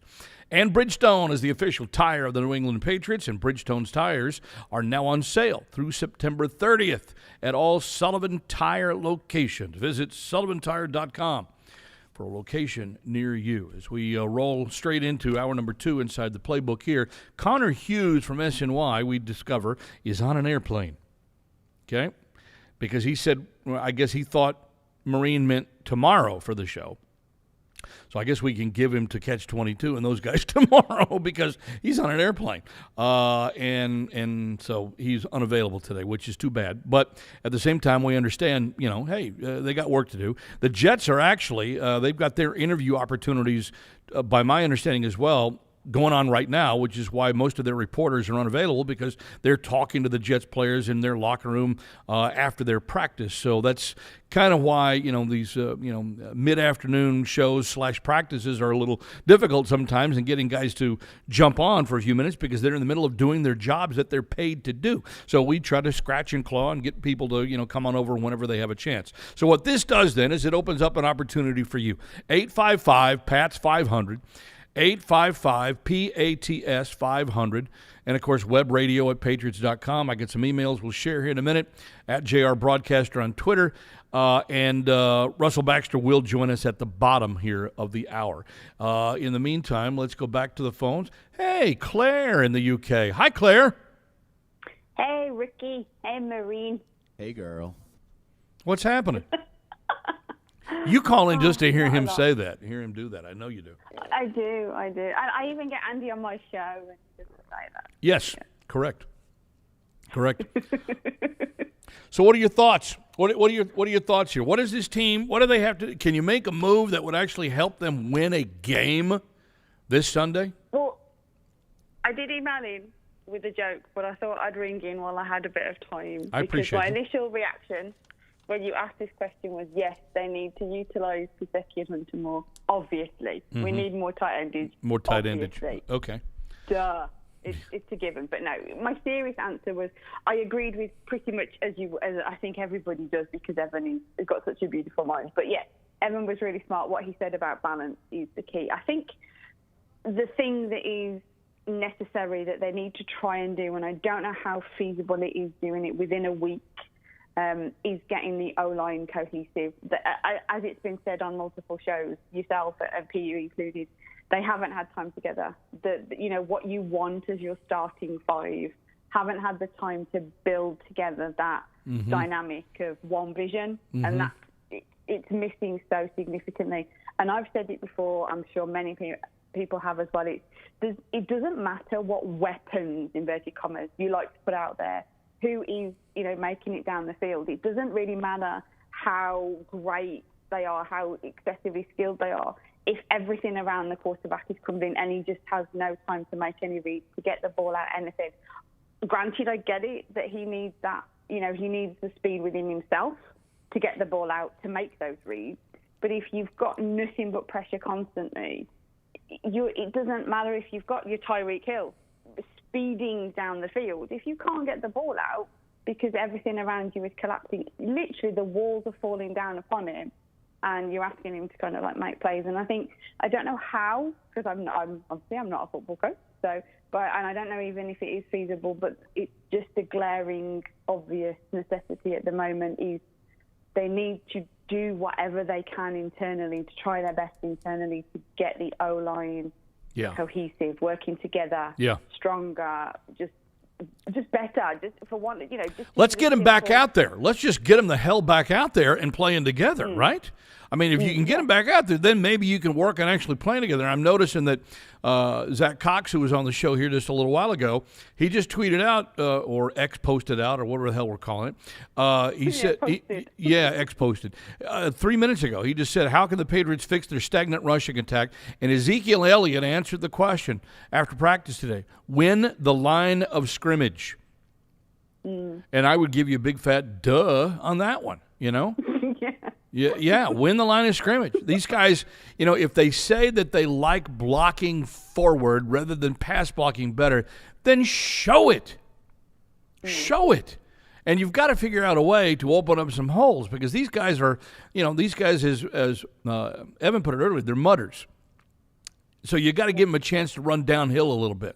I would like to see more under center snapping, because out of the shotgun, running the football is basically a standing start, from a stopped position, and it's much more difficult to get momentum going. So I'd like to see some changes. I know Bill O'Brien even admitted to some of that, to an extent earlier this week, yesterday, I think, when the media spoke to him around here. So let's see some of this. Let's do some things differently, because if we're doing the same things over and over again and they're not working, that is the sign of not only insanity, it's also the sign that you're defeated and you don't know what else to do, and there's nothing else to do. And I'm still confident in what we said last week about the offense. Sorry, no, that's right. Yeah, go ahead. Yeah, I'm still confident in the offense itself. Not so much the line, obviously. I don't want to call it like weapons, but the playmakers. With it being, I think it was last week I rang and said it, that they're growers, not showers. And I think it's only been 2 games. I've still got the confidence that they can make something happen. The defense can be quite dynamic. And if we were 1-1, how would we as Patriots fans be looking at this? If we were looking at exactly the same offense as it is, exactly the same as the O-line as it is, if they'd have just had a couple of things fall their way in one of the 2 games, whichever one you want to pick, would we be looking at it so much differently, because we're looking at that big fat zero rather than anything else? Yeah. Okay. What else is on your mind, Claire? Not much, because it's getting really close to my bedtime, to be honest with you. Okay. Well, let's be honest. Yeah, I know, right? You're starting to show your age now a little bit. I didn't think we had to worry about that with you. You're eternally young. No.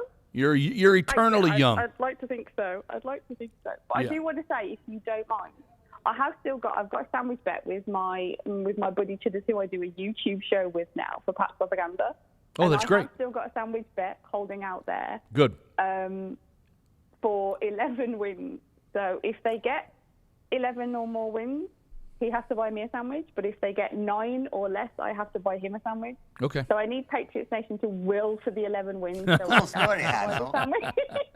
Well, hey, listen, I was there with you. I'm not feeling terribly confident about my prediction overall. I just thought that, maybe the schedule is a little bit too much for them to bite off and chew, as will that sandwich become. So, Well, it's early days. It's week 2. If it was only the second day in your 17-day vacation and you hadn't had the best 2 days, what would you be saying? It's got to get better from here. Well, okay, there you go. But let's hope and let's be confident that it will be. You will it to be. And I'd be pissed that I wasted 2 days of my vacation. Well, yeah.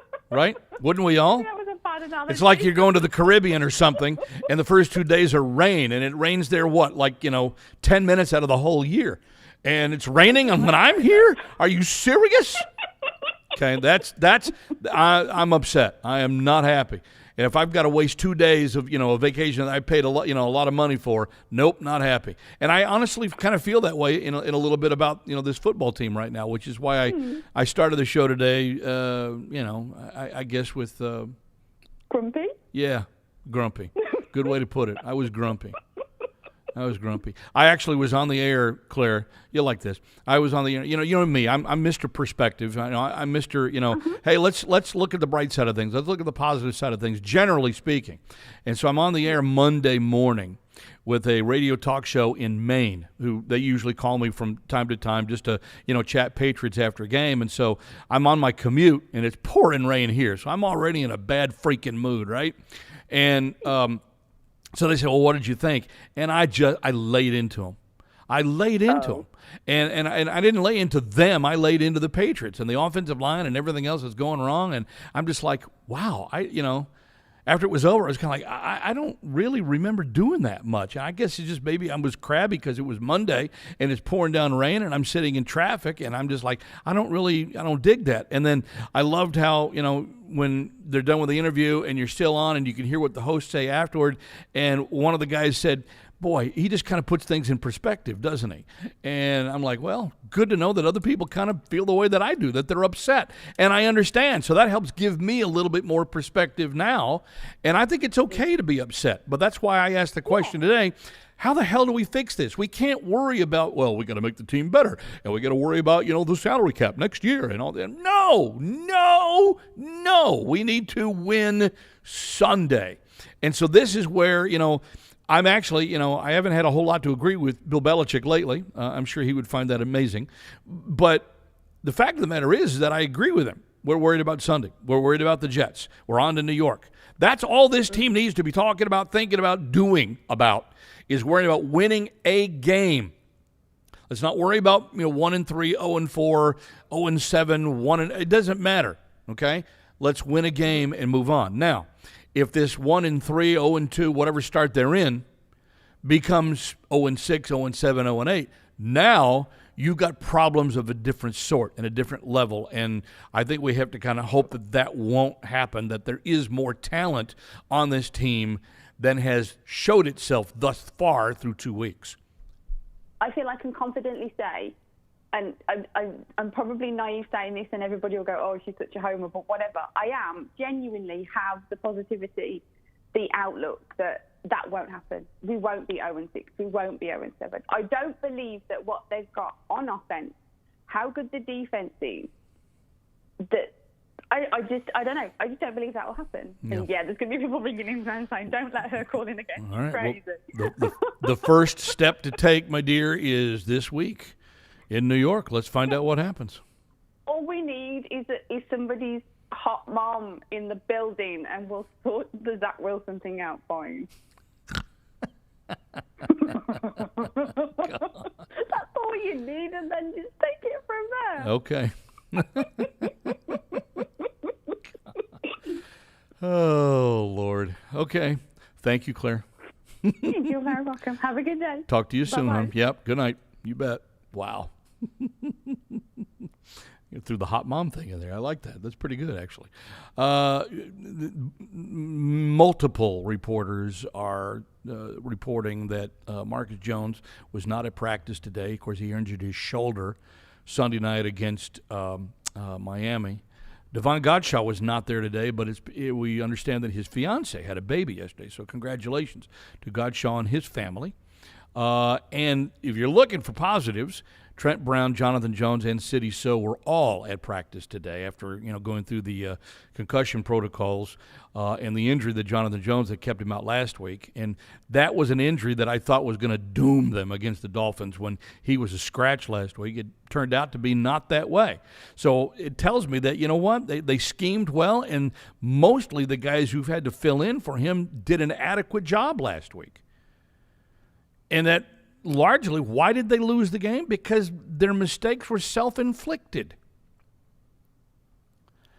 And I think mostly self-inflicted wounds are a sign of an immature team. And yeah, I know the 11 rookies are on this team that have dressed for this team this year. So yeah, this team is younger, but I looked at the overall average of the age of rosters up and down the league. The Patriots are still like 5th or 6th oldest in the NFL, even with 11 rookies on the damn team. What does that tell you? Ain't much middle ground on this team, is there? Right? You're either really old or you're in diapers. You're too old! Yeah. So I found that really bizarre when I saw that number earlier this week. And I'm not sure what to make out of it. All I know is that the young guys need to grow up in a hurry. Otherwise, it's going to go south in a hurry. Patty in Agawam. Hey, Patty. What's going on, John? How you? Hey, when I'm not talking, I'm going to mute my mic because I'm in my loud-ass van. But, yeah, that's all right. I want to give you one quick thing, and I'm gonna ramble on for a little bit. That's all right. But Go. I don't know if you remember, but before the season started, I gave you 2 bold predictions. One of them was that New England would go 5-1 in the division. It's not looking so hot right now. Well, it's still a possibility, but they got to win them all, brother. Yeah, and to me, I mean, it's huge. I heard I wasn't able to catch the whole show so far, but I did hear you say something about the offensive line, and as long as you've been covering the league. What have I not said about the offensive line? Yeah, it's true. It's true. It's one of the worst offensive lines to this point in time that I've seen in 40 years of covering the NFL. It absolutely is. I don't remember another offensive line being as big a liability for a team as this one. And you're 100% on point. One of the things that I wrote in was when I'm watching the game Sunday night. Well, I'll give you a couple of my perspectives. I'm watching the game Sunday night, and I'm saying to myself, this reminds me of the 2015 AFC Championship game, only Miami. This isn't the 2015 Broncos defense that they're playing. Yeah. And they're making them look like it. And, one of the things, like, I was just kind of pissed off at myself that I didn't go to bed when it was 24-10 because I've been working like a dog lately and going to school on top of it. And I'm like, man, they just made it too intriguing, I'm like, stop making this game intriguing and just freaking lose enough, or just lose already. So I was a little upset with myself.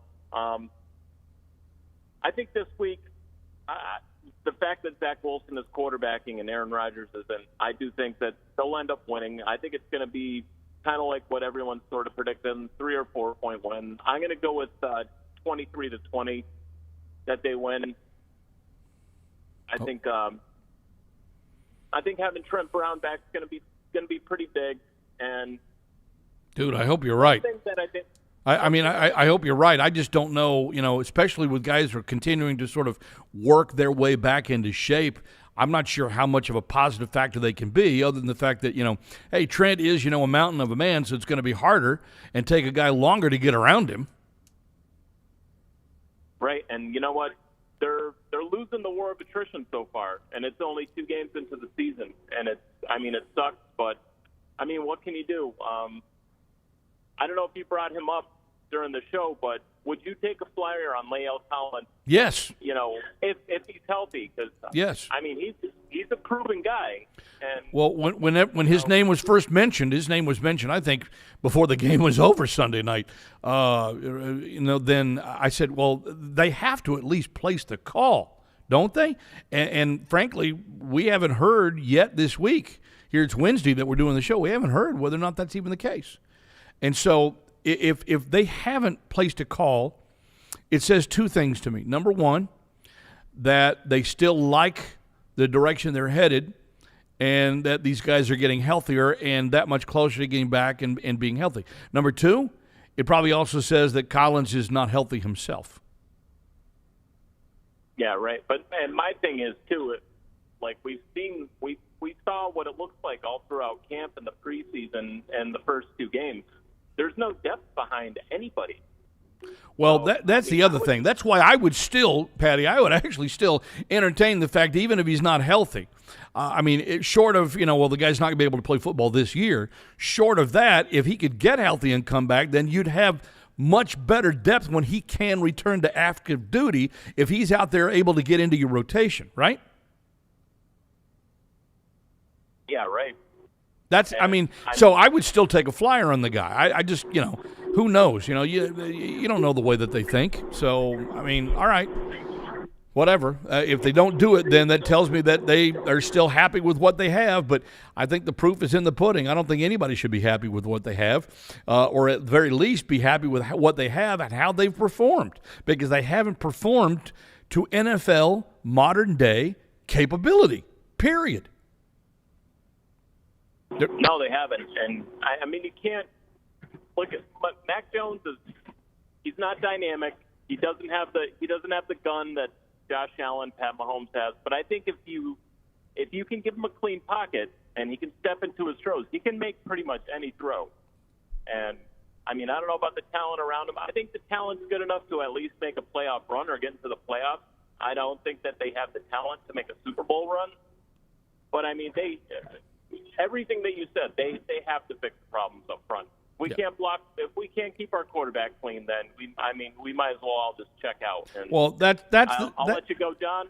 Yeah, appreciate you, Patty. Get some other callers on the line, and love you, buddy. I'll talk to you in 2320. Mark it. Okay, you're down 23-20. Thank you, Patty. And you're right. They have to. They have to be able to, keep the quarterback clean. Haven't really been able to do it. That's why he's in the shotgun. That's why he's getting the ball out, on flares out of the backfield and short routes over the middle and things along those lines. That's why. Because he doesn't have time to throw. And when he does step up into the pocket, you can see that he's got a case of happy feet. They've got to figure out a way to fix that problem. To me, that's one of the biggest issues right now is the confidence. He's getting the ball out quicker, has to get the ball out quicker, almost as a self-preservation thing. Stead says, guys, I'm going up to New York City for the game this weekend. Made these plans before the season started with the hopes of seeing a great game between the Pats and Aaron Rodgers. As a huge Pats fan and football fan, I'm still thrilled to go to the Meadowlands for the first time and see the game. My hopes now are that we can at least win this game. I still have high confidence that our defense will continue to make Zach Wilson look terrible, and if the offensive line can hold up a little, I think Matt can win the game. With that said, the Jets' defensive front is absolutely terrifying. I'll be incredibly disappointed and sad if I go to New York to see a 6-3 Jets win. Win or loss, I think this game will be super boring, but I'm stoked anyway. Please tell me some positives to look for during the game if you can think of any. Positives to look for in New York. Wow. Maureen, you got any positives to look for in New York? Aaron Rodgers won't be there. Okay, well, that's one. Okay. So he should be able to fit, Stead should be able to fit his ego inside the stadium without Rodgers there, right? Yeah, okay. Well, that's one. That may be the only positive I can give you, I think, on that one. I'm not, if I'm the Patriots, I'm really worried about, Hall, Breece Hall, and Dalvin Cook. Pretty good 1-2 punch, I think, in the offensive backfield. And so if I'm Robert Saleh, their head coach, I'm trying to figure out a way to not put Zach Wilson in a position to beat himself like he's done in his previous couple of games against, New England and Bill Belichick and the Patriots defense, trying to give him a chance to win the game. And so I'm going to let my running backs, and I'm going to let, even though they've had some injury issues and some issues overall with their own offensive line, I'm going to kind of let those guys sort of take it over. Their coach today, Robert Saleh, listed 7 players as either non-participants or limited prior to practice earlier today in New York. Free safety Tony Adams was a recent addition to the list. He had a hamstring injury late, I think, in the game against Dallas last week. So that could be somewhat problematic for the Jets if he is unable to go. Certainly hurts their depth back there. Let's see what else. The Cowboys, by the way, they ran 83 offensive plays in that win last week. That's a lot of plays. That Jets defense stayed on the field. 87 snaps. 42 minutes of game time. Yikes. So that tells me that the Jets offense also underperformed, woefully underperformed, as well, certainly a 30-10 score would indicate. But, 42 minutes of playing time for the defense? If I'm the Patriots, you know what I'm doing? I'm slamming the ball right at them up the middle again. You got to give the offensive line a chance. The best way I know to get in sync with your teammates on the offensive line is for everybody to be blocking ahead and open a hole and let the guys get to that hole more quickly from a downhill angle. Evan was right when we talked about that in the first hour of the show today. And knowing that this Jets team is also, already somewhat, battle weary from having been on the field for more than 40 minutes and more than almost 90 snaps last week against the Cowboys. The Cowboys they pinned their own ears back and beat the crap out of them last week. That's what I want to do. That has to be part of it. You got to attack them where you can. You have, offensive tackles haven't missed a snap. Brown and Becton, even though they've been on somewhat of a maintenance program, to my understanding, because they had off-season surgeries on the line. Obviously, Breece Hall has been on the injury list because he's still recovering from ACL, but it looked like he's not missing based on what I've seen in 2 games. And I watched, their whole first game against Buffalo, and I watched bits and pieces last week of them getting beat up by Dallas. You got to expect that his, carry count and his time on the field is probably going to increase a little bit this week because they look at it as an opportunity. Look, we can kind of do what Miami did in New England. They lost, I think, Carter and Williams defensively last week. They left the game before the loss to Dallas was complete. That's a cornerback and a linebacker, in case you're wondering. And I'm not sure what their status is going to be for Sunday, but if they are unable to go, that suddenly makes the middle of that Jets defense vulnerable and the back end a little more vulnerable than it was. So I'm just kind of looking ahead to that particular instance.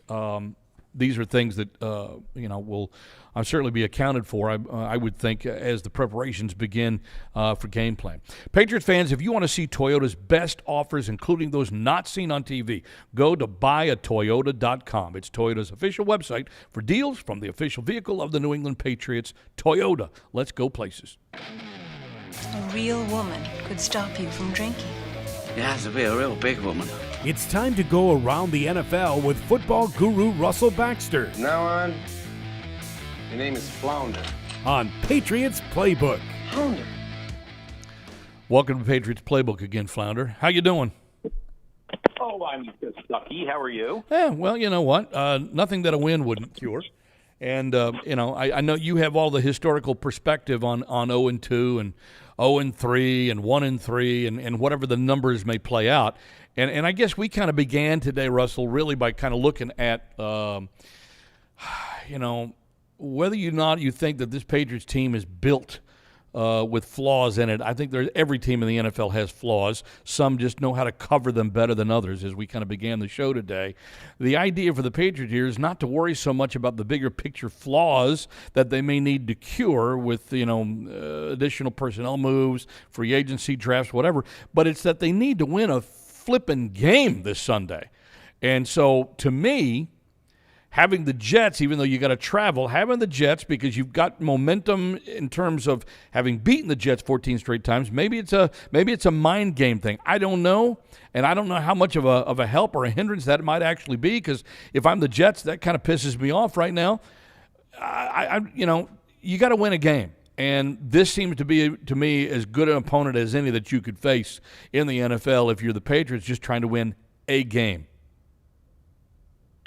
Well, I agree. I agree exactly what you're saying. Who cares how you get it done?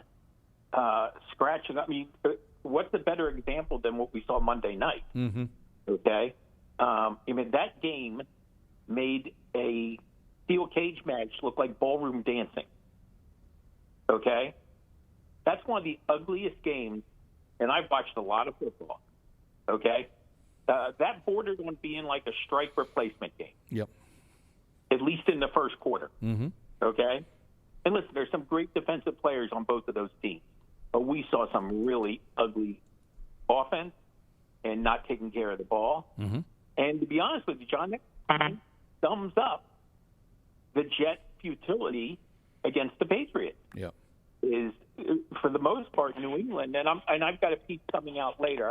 I'll tease you with some numbers that'll probably blow you away. That's all right. I like it when you spew the numbers. I like it. Yeah, well, I mean, I've got it's a full press coverage piece, and I just want to look. But think about this, okay? It's 14 in a row, and by the way, we've seen longer streaks by other teams. I believe still the record is Buffalo losing 20 straight games to Miami. Yep. It was the entire decade of the 70s. It was like a bad acid trip. Yeah. Wow. You know? That's incredible. No memory whatsoever. Yeah. And then they kind of turn around. John, the cumulative score in the last 14 games is 410 to 153. Wait. Run that by again. What's the cumulative score? New England 410, the Jets 153. That's crazy. That's just crazy. I didn't realize it was that really one-sided.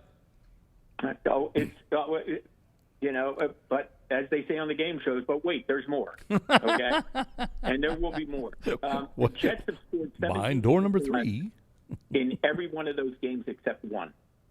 The Jets. No, say that again, because won 9 of those 14 games by 14 points or more. Wow, 9 of those. And I'll get into the turnovers later, but let's safe to say that there are bakeries across the country that would love the turnover production that the Jets have had. Very good. Badoon. I mean, it's ugly. Yeah. That being said, last year these were 2 close games. And, of course, we saw how the one ended with the special. Uh-oh. And finding ways to lose and been the story here. And you know what also struck me about this week, John? Okay, go. Patriots. All right. I believe last year I was on your show. Okay, you're going to have to say that again because we lost you in mid-sentence. Okay. The last time the Patriots were 0-2 was the first year I did your show. Right. That's right. In 2001. Correct. That's crazy. I mean, that's crazy. I don't know what that means, but. Well, let's hope it means something really good. Like, well, they were 0-2, but they ended up 11-5 and won the damn Super Bowl that year. Yep, and as we know, 0-2 is, we've seen it happen 4 times. 3 of those teams won the Super Bowl. 1 got to the Super Bowl. So in other words, what I'm saying is 4 teams have overcome 0-2 starts to get to the Super Bowl. The Bengals did last year. The 93 Cowboys won it. The 96 Patriots lost it. Mm-hmm. The Patriots in 2001, and, of course, the Giants in 2007. Yep. When they beat the Patriots. Yep. The Patriots seem like they're tied into all this stuff. Mm-hmm. So now you don't want to know 0-3 because 0-3 is there's only, I believe, 6 teams in NFL history. Forget the merger. 6 teams in NFL history that have overcome 0-3 and reached the playoffs. Wow. And once they got to the playoffs, not a lot of success. So, right. But again, we have seen. It's funny. People sometimes kind of scoff at these streaks that go on between teams. And hey, it's a new year, and blah blah blah blah. Well, the Raiders made it 9 in a row over the Broncos this year. Yep. And the Niners have keep on beating the Rams in the regular season. I know they lost the NFC title game a couple of years ago, but I think that's 9 in a row. And so these streaks have some sort of relevance, regardless of all the changes of personnel and so on. So, I mean, the Jets very gutty effort against the Bills, not as gutty against the Cowboys, looked overwhelmed. And the Patriots is just like so close and yet so far in their two games. It's like they're right there, and then just something goes wrong. A long touchdown run by Raheem Mostert, or just the bad start against Philadelphia, and yet they outplayed them probably the final three quarters. Yeah. Just missing on fourth down and so on. So right there, it's right there. And, the Patriots they got good company. There are 9 teams that are 0-2. And, we'll see. But, since 2019, there's only been one 0-2 team get to the playoffs. And that was Cincinnati last year. Got all the way to the AFC title game. Right, exactly. So as time goes, my point is, as time goes on, and as we add a 17th game, and like we did a couple of years ago, add a 7th playoff team, who knows what's going to happen? I mean, if you can figure out this league on a weekly basis, you're better than I am. Because I enjoy the hell out of watching it. But if you think you have it solved, the Giants are down 21 points to the Cardinals. That was an amazing comeback, by the way. I actually saw most of that in the press box before our game Sunday, and I'm like, I can't believe the Giants are going to come back and win this game. That was nuts. Well, look at Washington's down 21-3 at Denver, John. That too, yeah. Did anybody expect that? Come all the way back than they did. No. I think that one of the most astounding things in the early stages of the season is if we have 9 0-2s, we have 9 2-0s. Mm-hmm. Remember the NFC didn't have a team with a winning record. Tampa Bay won it with an 8-9 regular season record. And I like to point out, if you include Tampa's loss to Dallas in the play, every team in that division lost 10. Well, Atlanta's 2-0, and New Orleans is 2-0. Yep. And I missed the last part of what you said because you broke up again. Atlanta's 2-0, New Orleans is 2-0, and Tampa Bay's 2-0. Tampa does, 2-0. Yeah, in fact, the fact that there are 7 NFC teams that are 2-0 for the first time ever, I think is kind of remarkable because, frankly, I wasn't sure that the NFC was going to be the stronger of the two conferences this year, but certainly started out that way. Well, and that's funny you said that because I heard that too. Well, the AFC has all the quarterbacks, and the NFC's up for grabs. And, okay, well, as you pointed out, 7 of the 9 undefeateds are in the NFC. You know who else is undefeated? The NFC when they face the AFC this year. They're 6-0. How about that? Yeah. Okay, so again, it's early, but these are interesting little things to point out. By the way, the NFC has actually won the season series each of the past 2 years. Mm-hmm. Okay, and that really doesn't have that much relevance in terms of the Super Bowl. The Chiefs won the Super Bowl last year, the year before the Rams, so it's flip-flop, et cetera, yeah, and so on. But the early stages of trying to figure out who's good. I mean, right now, I think there's kind of 3 teams that are a little heads and above the other 3. Although, here come the Chiefs, but a different kind of Chiefs. Not explosive offense so far, but defensively, a lot of young players. They got Chris Jones back. You think about it, giving up.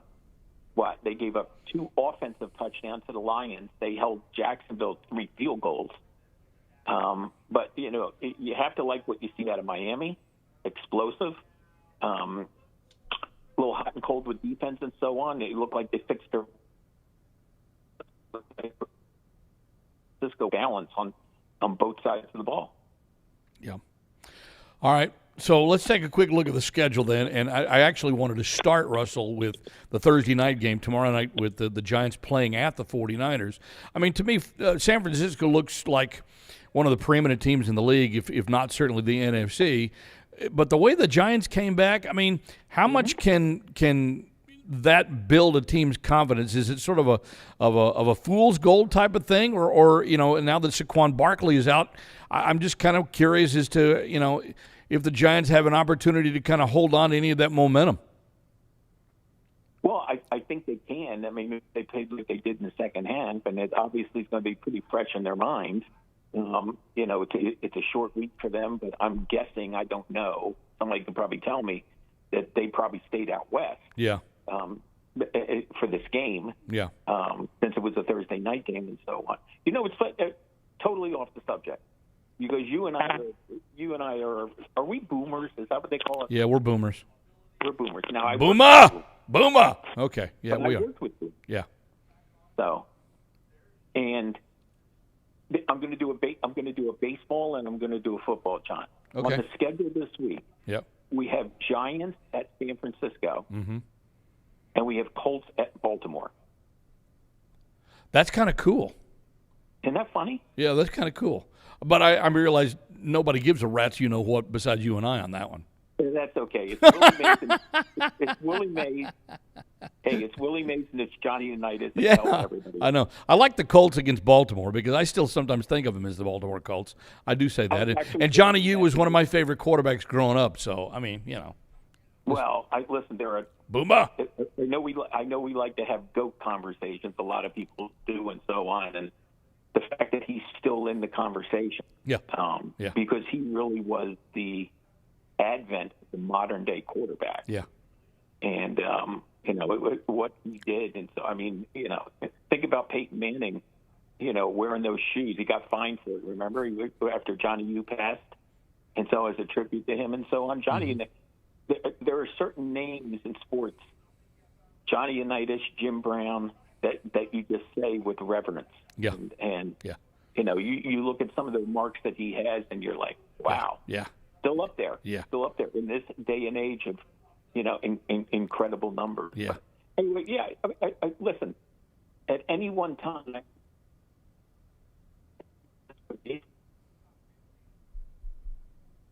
against the Rams, a team that they usually dominate, and so on. So, there's always a chance. A fumble, a pick six, something to get you on the board, and so on. I mean, a lot of people think that they had no shot, considering the Niners have scored 30 points in each of their first two games. But, we'll see. Yeah. I mean, listen, Brian Daboll has definitely built something there. Yep. And I know a Giants win would kind of epitomize what this league's all about. Okay? And I'm not predicting that, but think about this. Yeah, Sean. sure. 2 weeks after losing 40-0, they're 2-1 with a road win at San Francisco. Which would be, knock us over with a feather on that one, right? That I call that helmet scratcher. Yeah. That head scratcher. Yeah. That's helmet scratcher. Yeah, that's a helmet scratcher. Hey, so a couple of interesting ones that I'm looking at. The Falcons have started 2-0. They're one of those 7 NFC teams that are unbeaten. And they go to everybody's, I think, preseason darling, the Lions. So I think, we'll see a good test for both teams there. The Broncos have been sort of hard luck, and they've got to go on the road and play at Miami. And then a game that actually might be better than most people realize. The Bills are 1-1. And the Commanders are 2-0, another one of those 7 undefeated teams in the NFC. I'm intrigued. I don't know how much I'll be able to see them, but I think that they're worth paying attention to this weekend. Oh, I don't think there's any question about it. I mean, listen, I mentioned teams that I thought were kind of head and shoulders. That's not saying they can't be beat. Yeah. They're all doing it kind of different ways. They're getting great play from the court, Tua, and if it's not Tyreek Hill, who last week was kind of stifled by New England, with a lot of big plays to Jalen Waddle, and obviously the running game woke up and so on. Dallas, CeeDee Lamb had a big game. And then offensively, defensively, they kind of did the same. Dallas has won its first 2 games 70-10. So and again, we'll save that for next week. Yes, I'm sure we will. Yeah. And Washington, listen, I think people need to be reminded, for those who forgot, that this Washington team was not a losing team last year.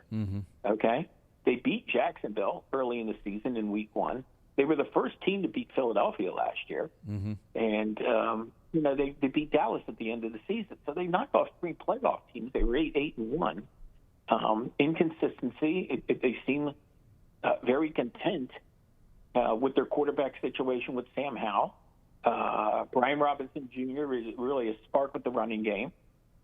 Listen, Ron Rivera is a pretty solid head coach. Things didn't end well with him in Carolina, but let's not forget what he did when he was in Carolina. Yep. He took them to a Super Bowl. There were 4 playoff appearances in a 5-year stretch. Even a team with it's funny. Ron Rivera had a losing record one year with Carolina, and they made the playoffs.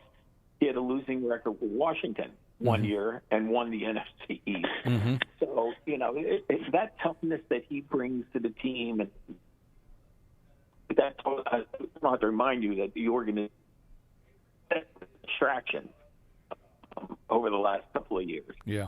But that's a scary, interesting team in an NFC where, again, you got 2-0 teams and a division last year that not only sent 3 teams to the playoffs, every one of those teams, Philadelphia, Dallas, and New York, won at least one playoff game, which is not easy to do necessarily.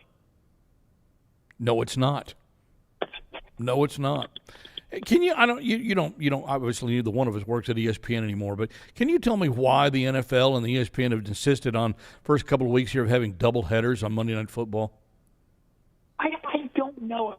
It used to, it used to be, and really a double header. It's even worse than a doubleheader because you got one that starts at 7:15 Eastern, and the next one starts at 8:15. So it's kind of like, hello. I mean, they used to kick off the season with a 7:00 Monday night game, and then they would have a 10 p.m. West Coast game. So what's the thought process behind having one game start over the other one before it finishes? I don't know. I don't know, and I don't know if it's less about ESPN.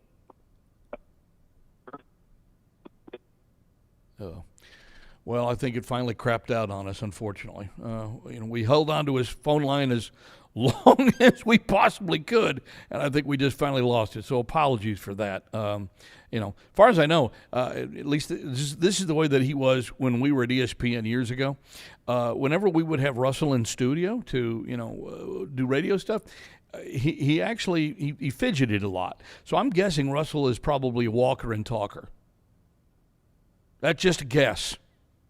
Now, I know there have been times, Maureen, when we've had Russell on the show and you can hear the creak of his chair as he leans back in it.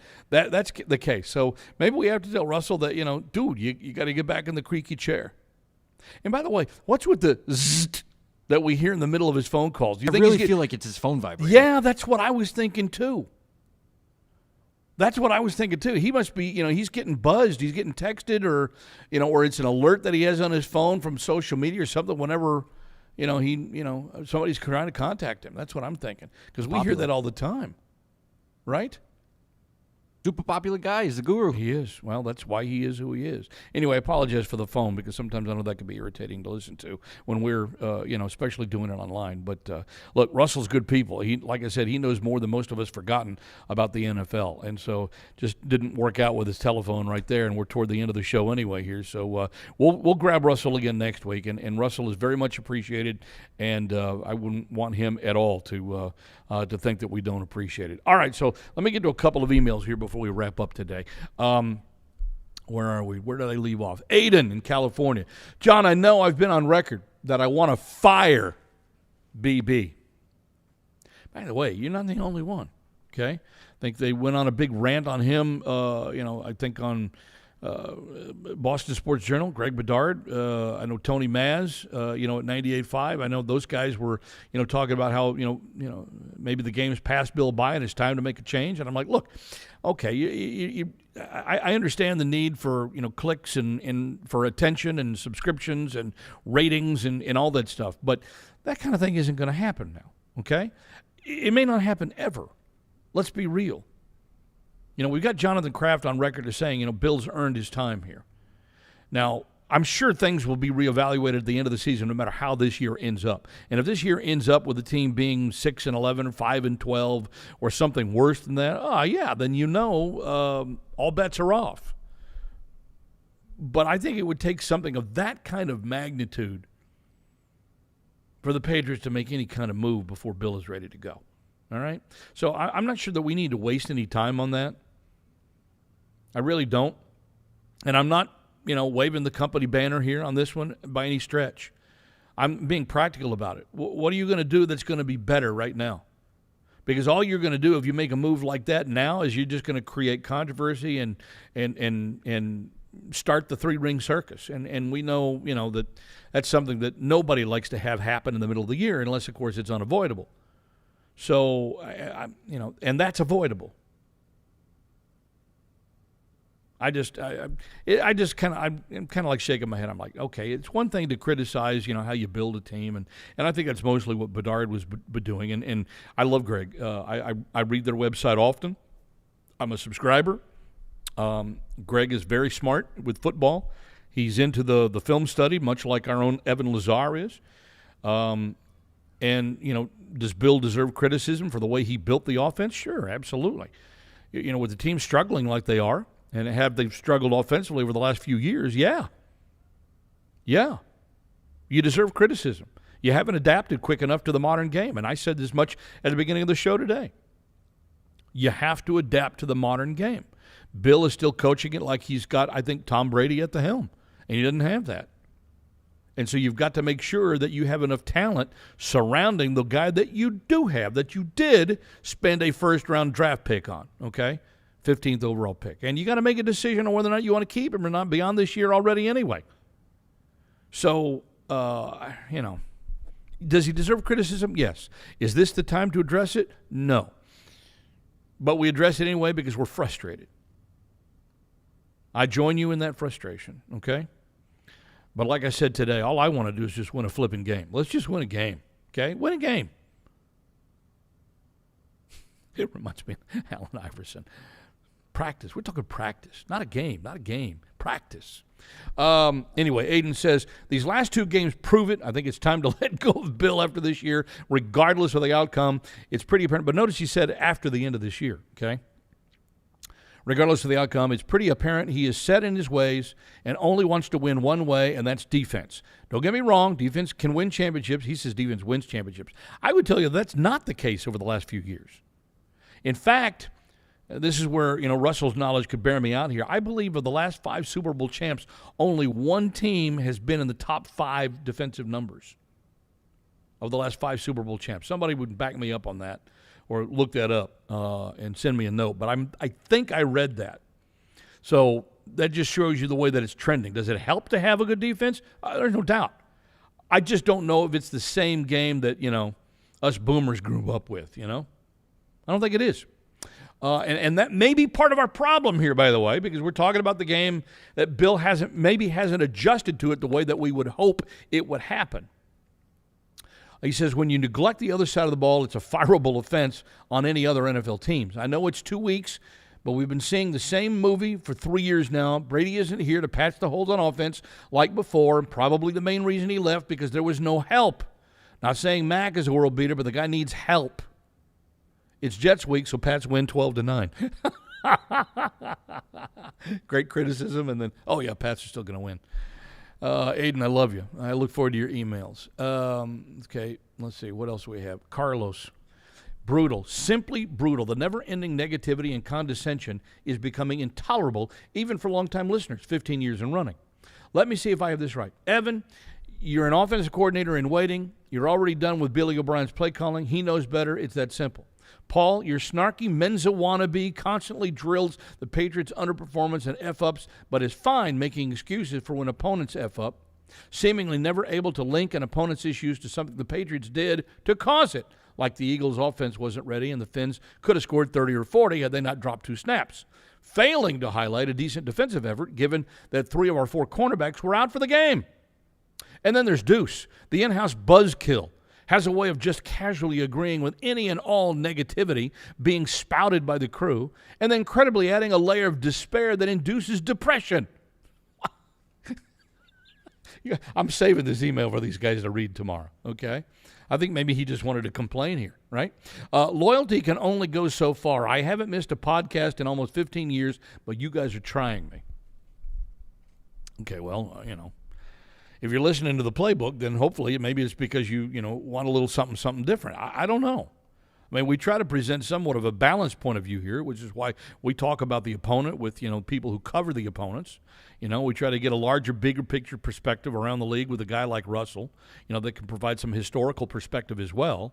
And then, Evan is really good at watching the game film. And look, I know Mac Jones derided him, joked with him a couple of weeks ago about calling him a de facto, I think, offensive coordinator. Evan's a smart kid. He's a smart kid. I'm going to give him his due. That's why I like having him on the show. It's why I liked having Eric on the show a few years ago. Eric's smart. Eric's intelligent. Eric saw things that maybe sometimes go over our heads. And I think Evan is that same kind of guy. Now, Evan and Eric are two different people, but I want people who can add value to the thought process here, not only about the Patriots, but about football, about the NFL, about the league as a whole. And I think those guys can do that. You don't have to agree with them. And you don't have to like their constant, as you put it, whining or negativity. You don't have to like that. Tell them. Tell them. Today's the first day, I can remember in a long time, that I started out negatively. But I was upset and angry and disappointed, like many of you are. And I think we, look, sometimes we get so close to the forest we can't see the trees, right? And I think that's part of the problem that I'm having here. So I think we need to take a step back, and that's why I wanted to look at, let's just talk about winning a game. Let's not look at the big picture. We know that there are issues with this team and the way that it's put together and coached and yada, yada. Okay, what? There's nothing we can do about that right now. Let's be real. You can't do anything about that now. There is a time and a place for that kind of change. It isn't now. It's Jets week. You got to beat the Jets on Sunday. You beat the Jets on Sunday, you flip the script a bit on this season. It gives you some hope. It gives you something to look forward to. It gives you maybe a theoretical shot against the Cowboys, whatever it may be, but it flips it. And that's what this team needs right now as of this moment. They need a change of course. Let's see if they can own up to it. You want to host the perfect game day? Why not bring the tailgate home with a stylish dining set from Bob's Discount Furniture? We promise you that the Dancing Bob will not go in behind you and make funny faces at you like he does when Paul Perillo is doing the preseason football games. With expandable options, dining, and counter heights, and tons of styles to choose from, you'll score big when you shop at Bob's, the official store, furniture store of the New England Patriots. Okay. Thank you, Bob's. We love you. We even like Balloon Bob. I like Balloon Bob. Balloon Bob is funny. Okay? I'm sure kids love Balloon Bob, too, when they go to the store and they get all that free stuff. Right? They do. They get a lot of free stuff. All right. Our thanks to Zach Cox and to Evan Lazar and to Russell Baxter for joining us in the program today. Thanks for taking the time to tune in. Thanks for putting it together, Marine. Next Wednesday, same Pat's time, same Pat's channel, 2 p.m. Eastern time. We'll sort of relive what the Patriots experienced Sunday at the Meadowlands against the Jets, and we turn the page to the Dallas Cowboys. Wow. What kind of change are we going to see over the next 7 days of the fortunes of this team and this franchise? Could be significant. But whichever way it goes, we'll be here for it. See you. Thank you for downloading this podcast. Subscribe on Apple, Google Play, and everywhere else you listen. Like the show? Please rate and review us. Listener comments and ratings help keep us high in the podcast rankings so new listeners can find us. Be sure to check Patriots.com for more news and more podcasts.